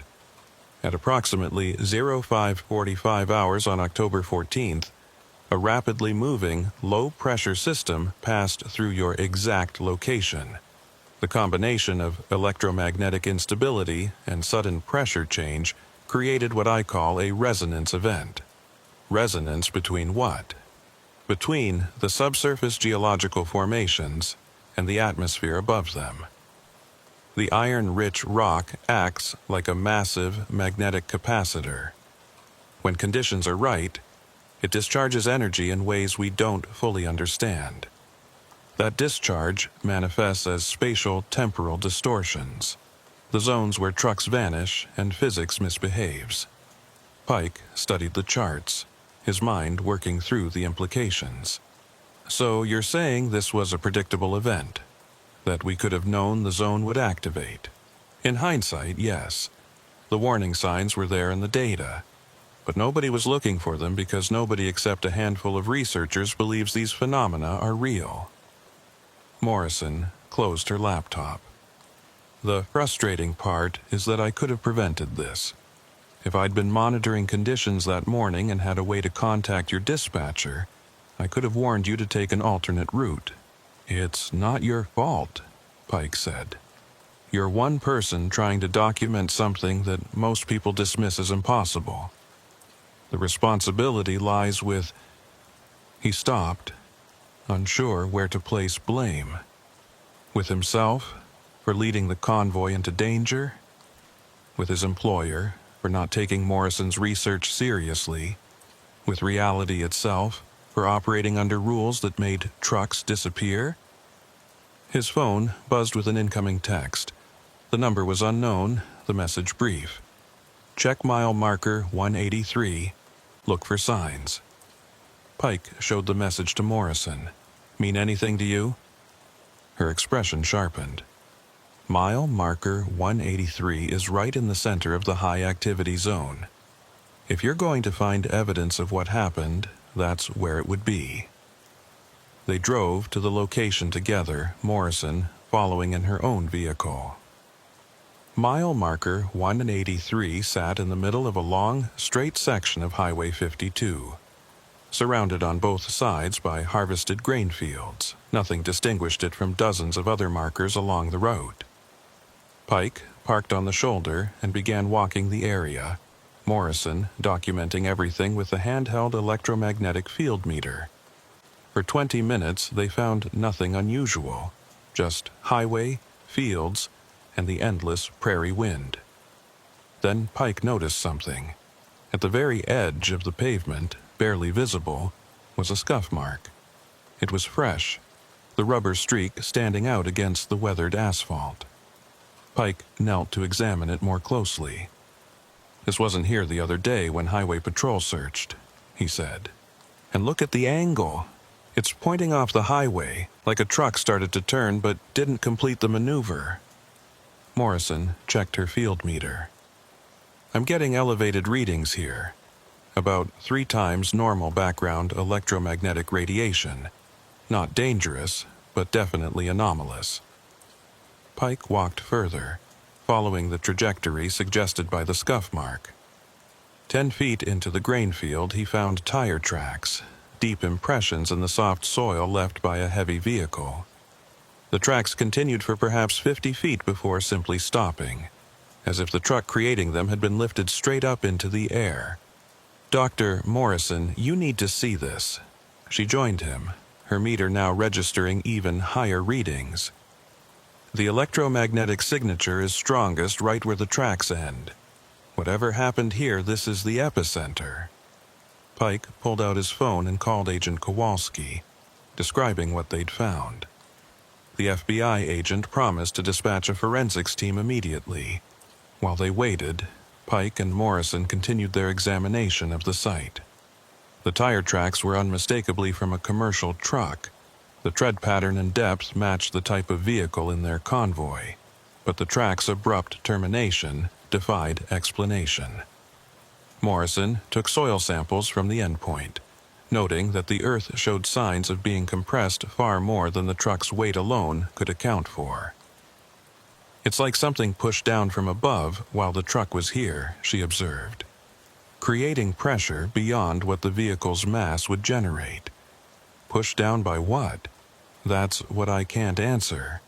The zone activation creates spatial distortions, but the mechanism isn't gravitational. It's something else, some force we don't have a name for. The FBI forensics team arrived 40 minutes later, accompanied by Agent Kowalski and a civilian consultant who introduced himself as Dr. Marcus Webb, a physicist from Los Alamos National Laboratory. Webb listened to Morrison's explanation of geomagnetic resonance and spatial distortions with the kind of intense attention that suggested he wasn't entirely dismissive. We've encountered similar phenomena in other contexts, Webb said carefully. Locations where magnetic anomalies create measurable effects on local space-time geometry. Usually, the effects are subtle, nanosecond variations in atomic clock readings, minor GPS errors, but under extreme conditions, he gestured at the tire tracks. This is consistent with a localized spatial compression event. In English, please, Kowalski requested. The space at this location was temporarily compressed, folded in on itself. Any object occupying that space when compression occurred would be displaced to elsewhere. Where that elsewhere is, I can't say with certainty. Could they still be alive? Pike asked. The drivers, wherever they are? Webb considered the question. If the displacement preserved their biological integrity, possibly. But we're in completely theoretical territory here. I don't know of any documented cases where someone survived and returned from this type of event. I have one documented case, Morrison interjected. The driver I mentioned to Mr. Pike. He reappeared 6 weeks after his displacement, apparently unharmed, though with no memory of where he'd been.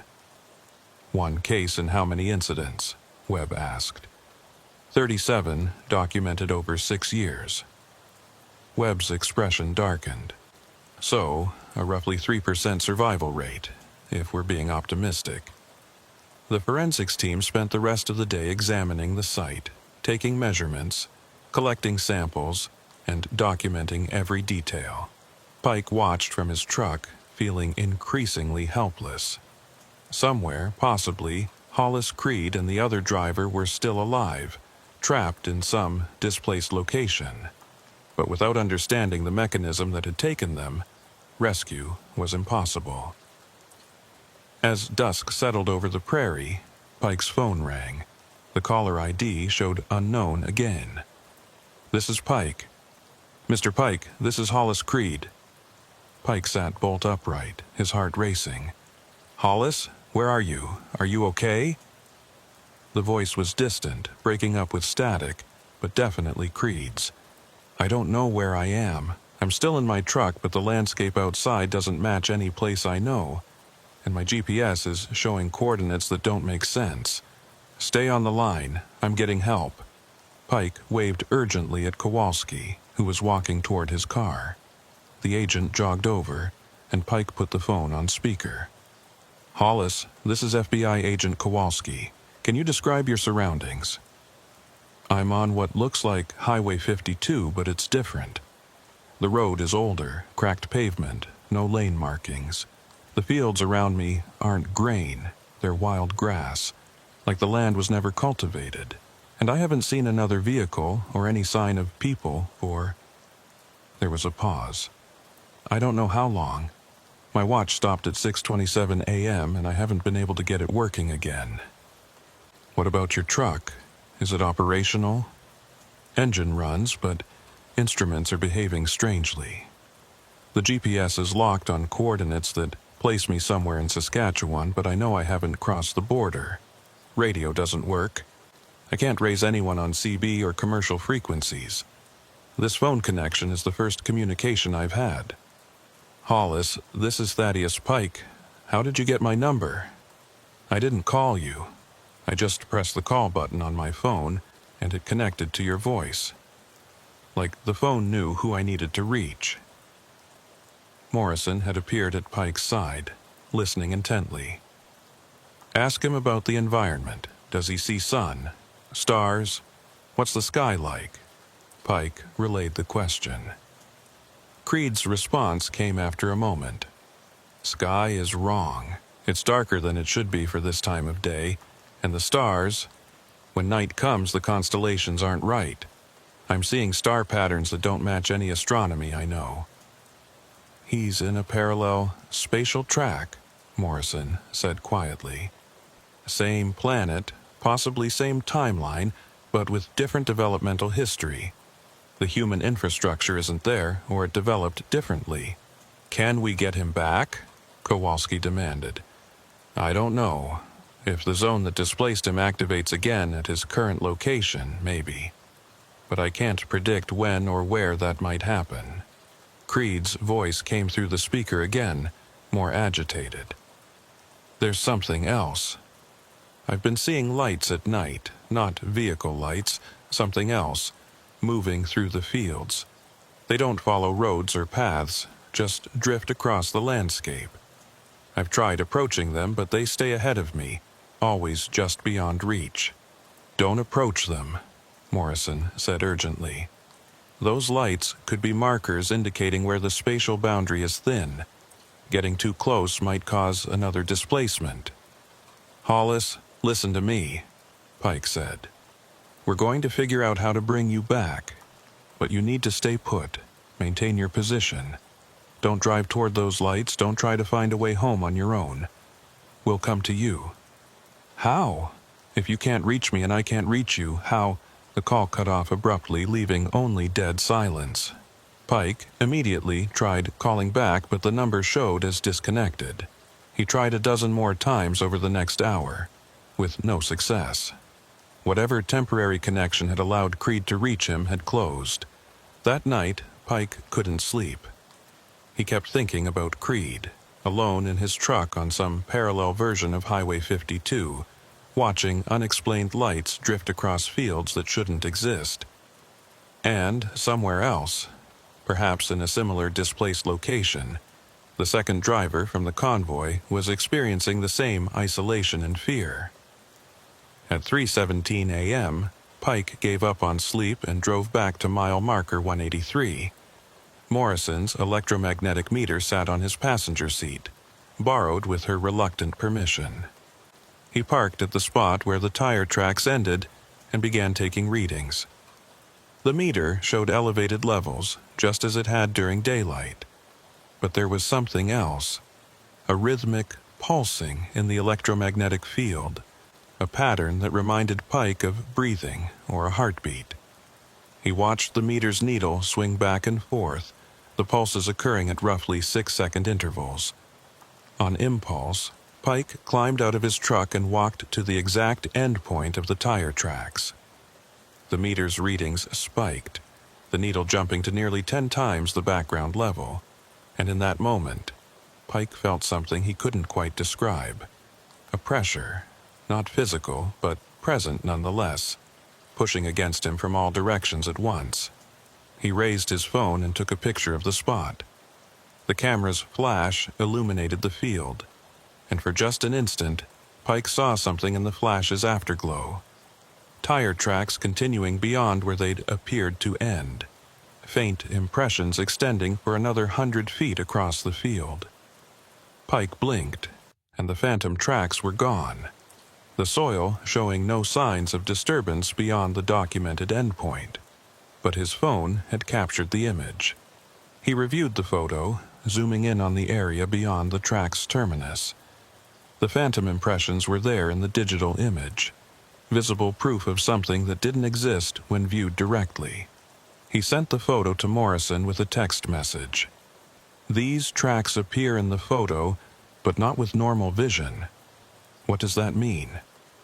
Her response came surprisingly quickly for 3 a.m. Camera sees different wavelengths than human eye.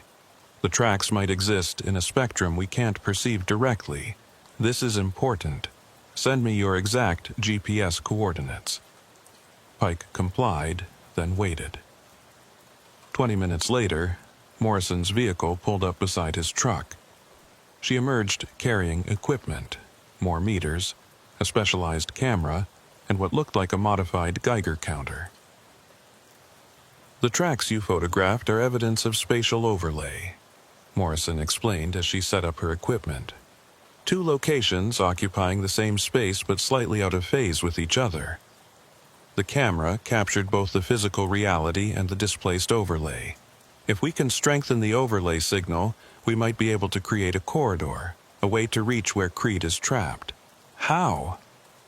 I'm not entirely sure. But the electromagnetic resonance that created the original displacement is still active here, just at a lower intensity.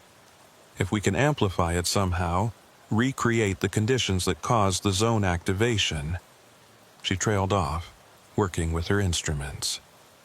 Over the next hour, Morrison took measurements from multiple angles, building a 3-dimensional map of the electromagnetic field. The pattern that emerged showed a roughly spherical area, about 50 feet in diameter, where the field strength was significantly elevated. And at the center of that sphere, Right where the tire tracks ended, the readings went off scale. "This is still an active displacement site," Morrison said, showing Pike her data. "The zone hasn't fully closed. There's a window here, a connection point between our spatial track and wherever Creed and the other driver ended up." "So we can get them back?" "Possibly, but it would require deliberately driving into an active displacement zone, which is incredibly dangerous. And even if we reach them, we'd need a way to navigate back. The zone might not allow reverse transit." Pike didn't hesitate. "I'm going after them." "Mr. Pike, you don't understand the risks. You could end up just as trapped as they are, or worse. The displacement might not preserve your truck's integrity.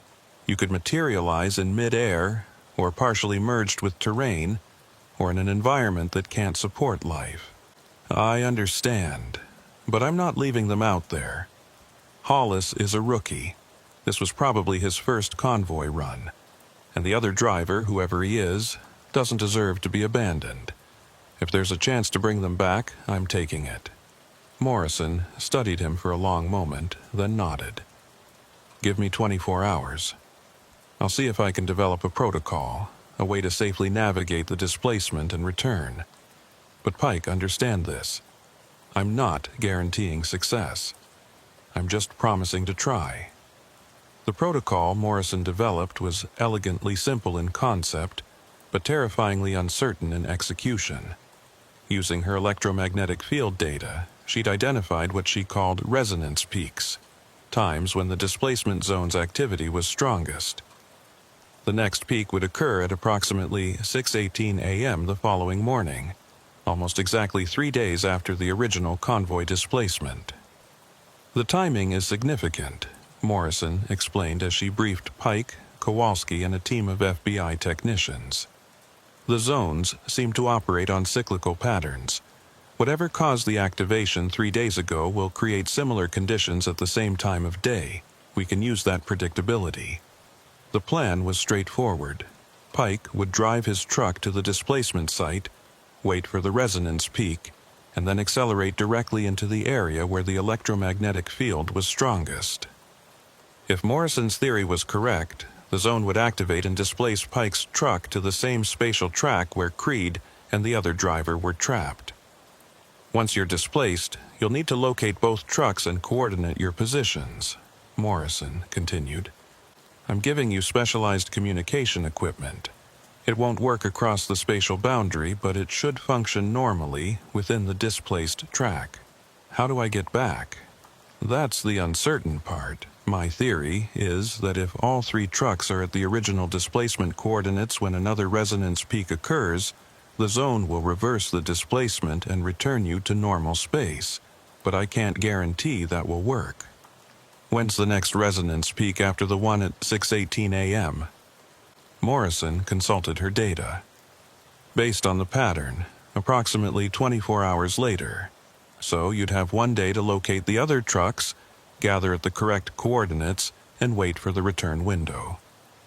And if it doesn't work, then you'll have to wait for the next peak and the next until you find a configuration that allows reverse transit. Could be days, could be weeks. Could be never," Pike said flatly. "Could be never," Morrison agreed. Agent Kowalski objected strenuously to the plan, citing regulations, liability, and the recklessness of intentionally driving into a spatial anomaly. But Pike had already made his decision, and Morrison had secured support from Dr. Webb at Los Alamos, whose credentials gave the operation enough scientific legitimacy to proceed. At 5:47 a.m. on October 18th, Pike sat in his truck at mile marker 183, watching the sky lighten with the approaching dawn. His truck was empty of cargo. Morrison had insisted on minimizing mass to reduce complications during displacement. He'd left a letter with his dispatcher explaining his decision and asking that his family be notified if he didn't return. Morrison's voice came through the specialized radio she'd installed. "Electromagnetic readings are climbing. The resonance peak will occur in approximately 15 minutes. Are you ready? As ready as I'll ever be. Remember, when you cross the boundary, maintain steady speed. Don't brake, don't swerve. Let the displacement carry you through naturally. Pike checked his mirrors one last time. Behind him, several vehicles had gathered to witness the attempt. FBI agents, Morrison's research team, and several other truckers who'd heard about the plan through the informal driver network. They'd set up cameras to document whatever happened, though Pike doubted any camera could capture what he was about to experience. At 6:03 a.m., the gray haze began to form. It appeared first as a shimmer in the air, like heat waves, then gradually solidified into that characteristic luminous gray Pike remembered from 3 days earlier. The haze advanced across the highway, moving from west to east, until it enveloped the displacement site completely. Electromagnetic readings are off scale, Morrison reported. The zone is activating. You should enter in approximately 5 minutes. Pike started his engine, feeling the familiar rumble of power beneath him. He'd driven this truck for 8 years, knew every quirk and response. Now he was about to take it somewhere trucks weren't meant to go. At 6:17 a.m., Morrison's voice came through one final time. Resonance peak imminent. Good luck, Pike. Bring them home.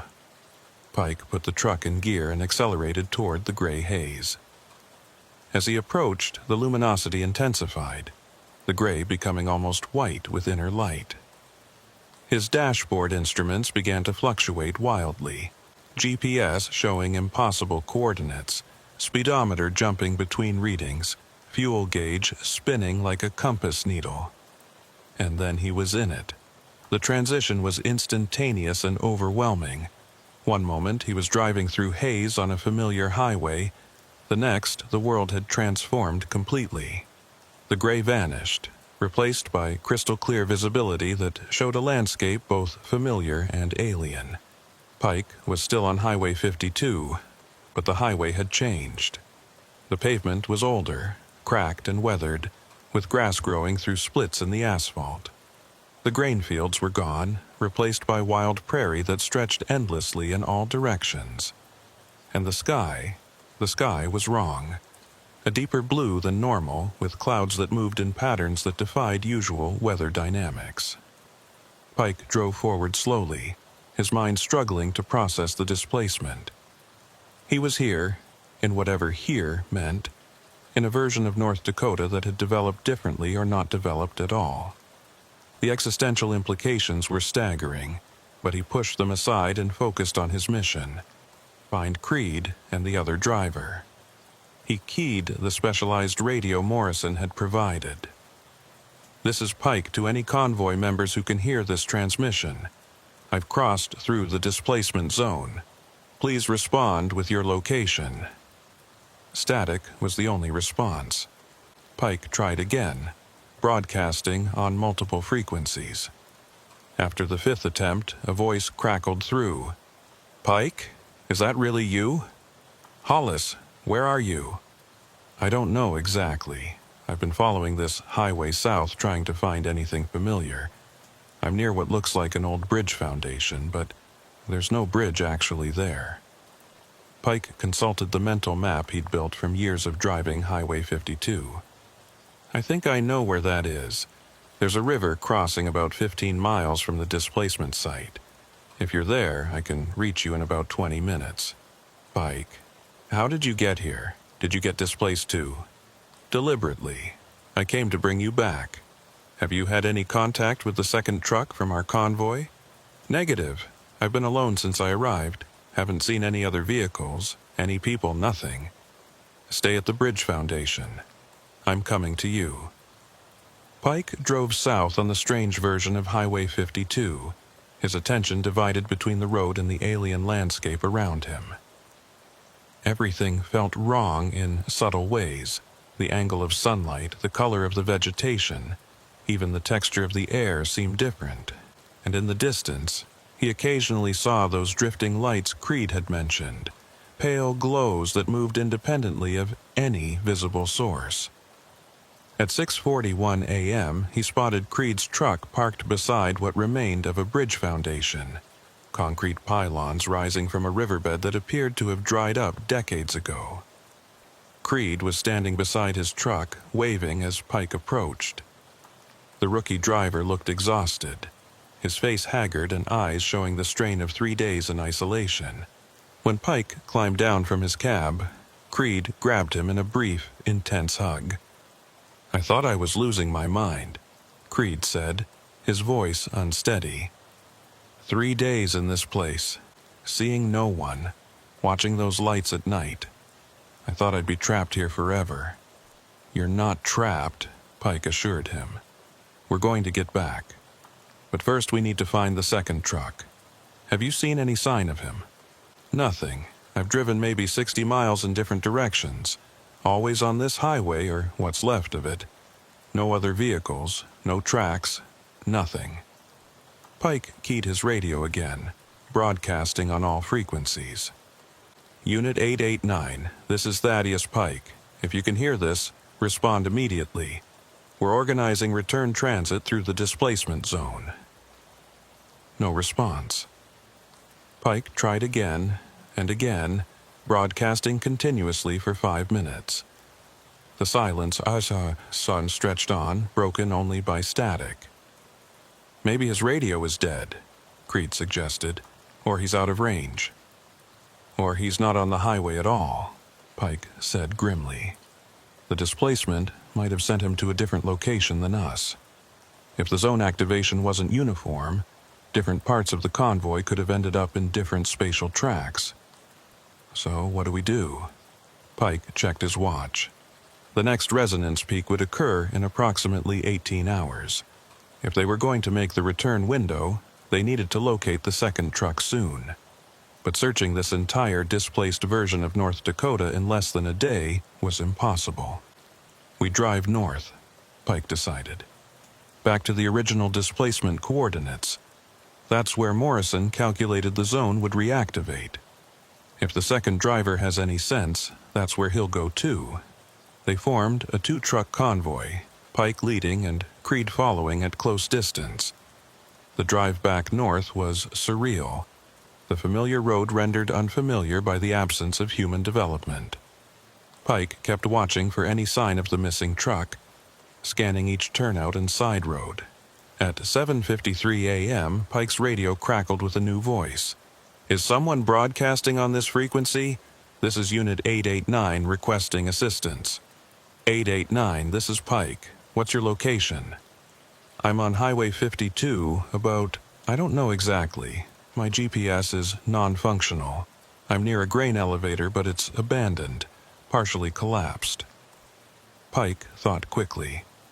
There were several grain elevators along Highway 52, but only one that would show as a major landmark. "Are you north or south of the displacement site?" "I don't know where the displacement site is. I've been driving randomly for 3 days."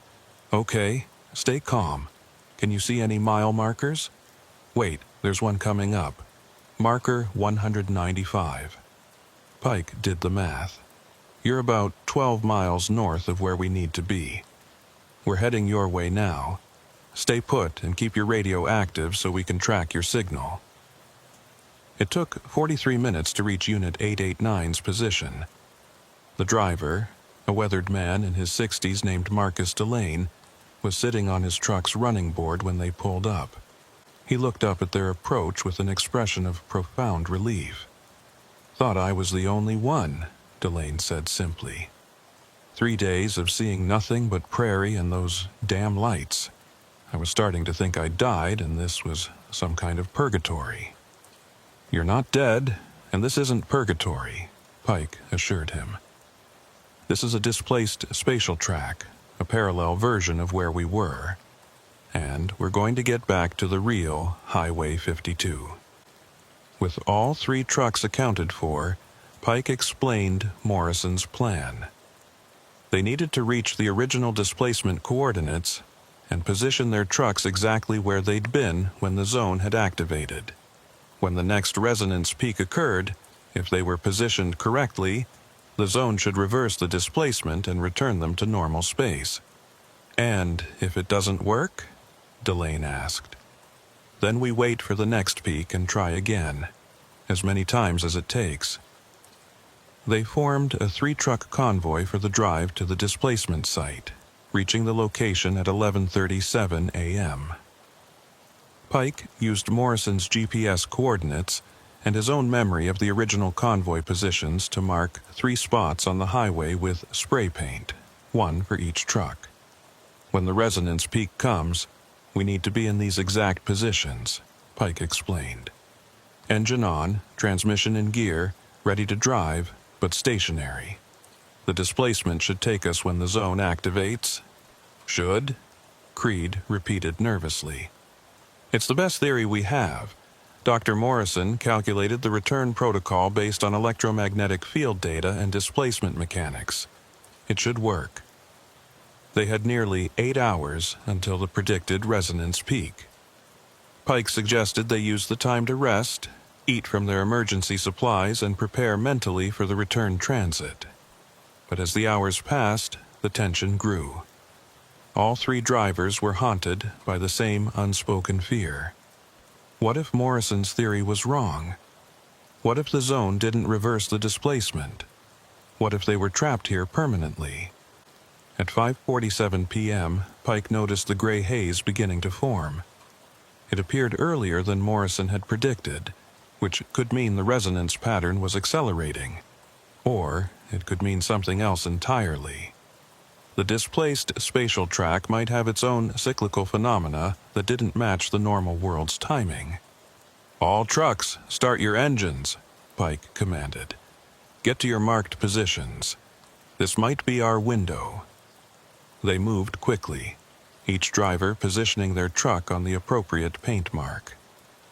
Pike checked his mirrors, confirming that Creed and Delane were in place behind him. The gray haze was thickening, developing that characteristic luminous quality. At 6:04 p.m., 14 minutes earlier than Morrison had calculated, Pike felt the pressure wave. It was the same sensation he'd experienced when entering the zone 3 days earlier, a compression from all directions that made his ears pop and his vision blur. "Hold position," Pike transmitted. "Let it take us." The gray intensified until Pike couldn't see beyond his own hood. The pressure increased, becoming almost painful. His instruments went wild again, needles spinning and digital readouts flickering through random values. And then, with a sensation like being pulled backward through thick fluid, the displacement reversed. The gray vanished, replaced by normal afternoon light. Pike found himself back on the familiar Highway 52, the developed fields and distant buildings confirming he'd returned to the correct spatial track. He keyed his radio. "Convoy check. Creed, Delane, did you make it?" "I'm here." Creed responded immediately, his voice shaking with relief. "I'm back. I can see normal highway, normal fields." "Delane here," the older driver confirmed. "We made it. We actually made it." Pike climbed out of his truck on unsteady legs. Behind him, Creed and Delane were doing the same, all 3 drivers standing on the shoulder of Highway 52 in the late afternoon sun, still processing what they'd experienced. Morrison's vehicle came racing up the highway, followed by Agent Kowalski and several FBI cars. Morrison jumped out before her vehicle had fully stopped, running toward the convoy. "It worked," she said, her voice filled with wonder and vindication. "The displacement reversal actually worked." "We weren't sure it would," Pike admitted. "For a while there, I thought we'd be stuck in that place forever." "You just proved that these phenomena can be navigated, that displacement isn't necessarily permanent. This is enormous, Pike. You've opened up an entirely new field of research." Agent Kowalski was more pragmatic. "We need full debriefings from all 3 drivers, medical evaluations, documentation of everything you experienced. This is the first documented case of intentional transit through a spatial anomaly. The implications are—" He trailed off, seemingly overwhelmed by those implications. Over the following weeks, Pike, Creed, and Delane underwent extensive interviews and examinations. Their accounts were consistent, detailed, and impossible to dismiss as hallucination or fraud. The FBI classified much of the investigation, but enough information leaked to the trucking community that Highway 52 acquired a reputation. Many drivers began avoiding it entirely, choosing longer routes rather than risk displacement. Morrison's research received unexpected validation and funding.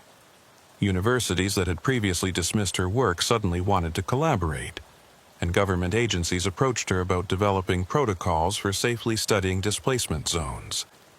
She credited Pike's courage with making it all possible. For Pike himself, the experience fundamentally changed his relationship with the road. He continued driving, though he never returned to Highway 52. Other routes, other highways seemed safer, less prone to revealing the uncomfortable truth that reality was more flexible than anyone wanted to admit. Hollis Creed left trucking entirely, the trauma of isolation in the displaced track proving too much to overcome. He took a job as a local delivery driver, staying within sight of town and human habitation. Delane retired, using his displacement experience as justification for early pension benefits. But sometimes, on long night drives across empty prairie highways, Pike would notice gray haze forming in the distance, and he'd slow down, change lanes, take the next exit, whatever was necessary to avoid finding out if another displacement zone was activating. He'd seen what lay beyond normal space, and once was enough. The convoy had vanished into gray, and by some combination of science, courage, and luck, they'd found their way back. But the knowledge of what existed in those displaced tracks, those parallel versions of familiar roads, stayed with Pike.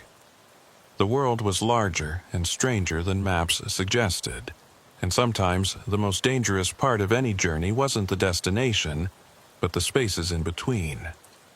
Years later, when young drivers asked him about that October morning, Pike would tell them the truth. "I led a convoy into conditions I didn't understand, and we paid the price for that ignorance.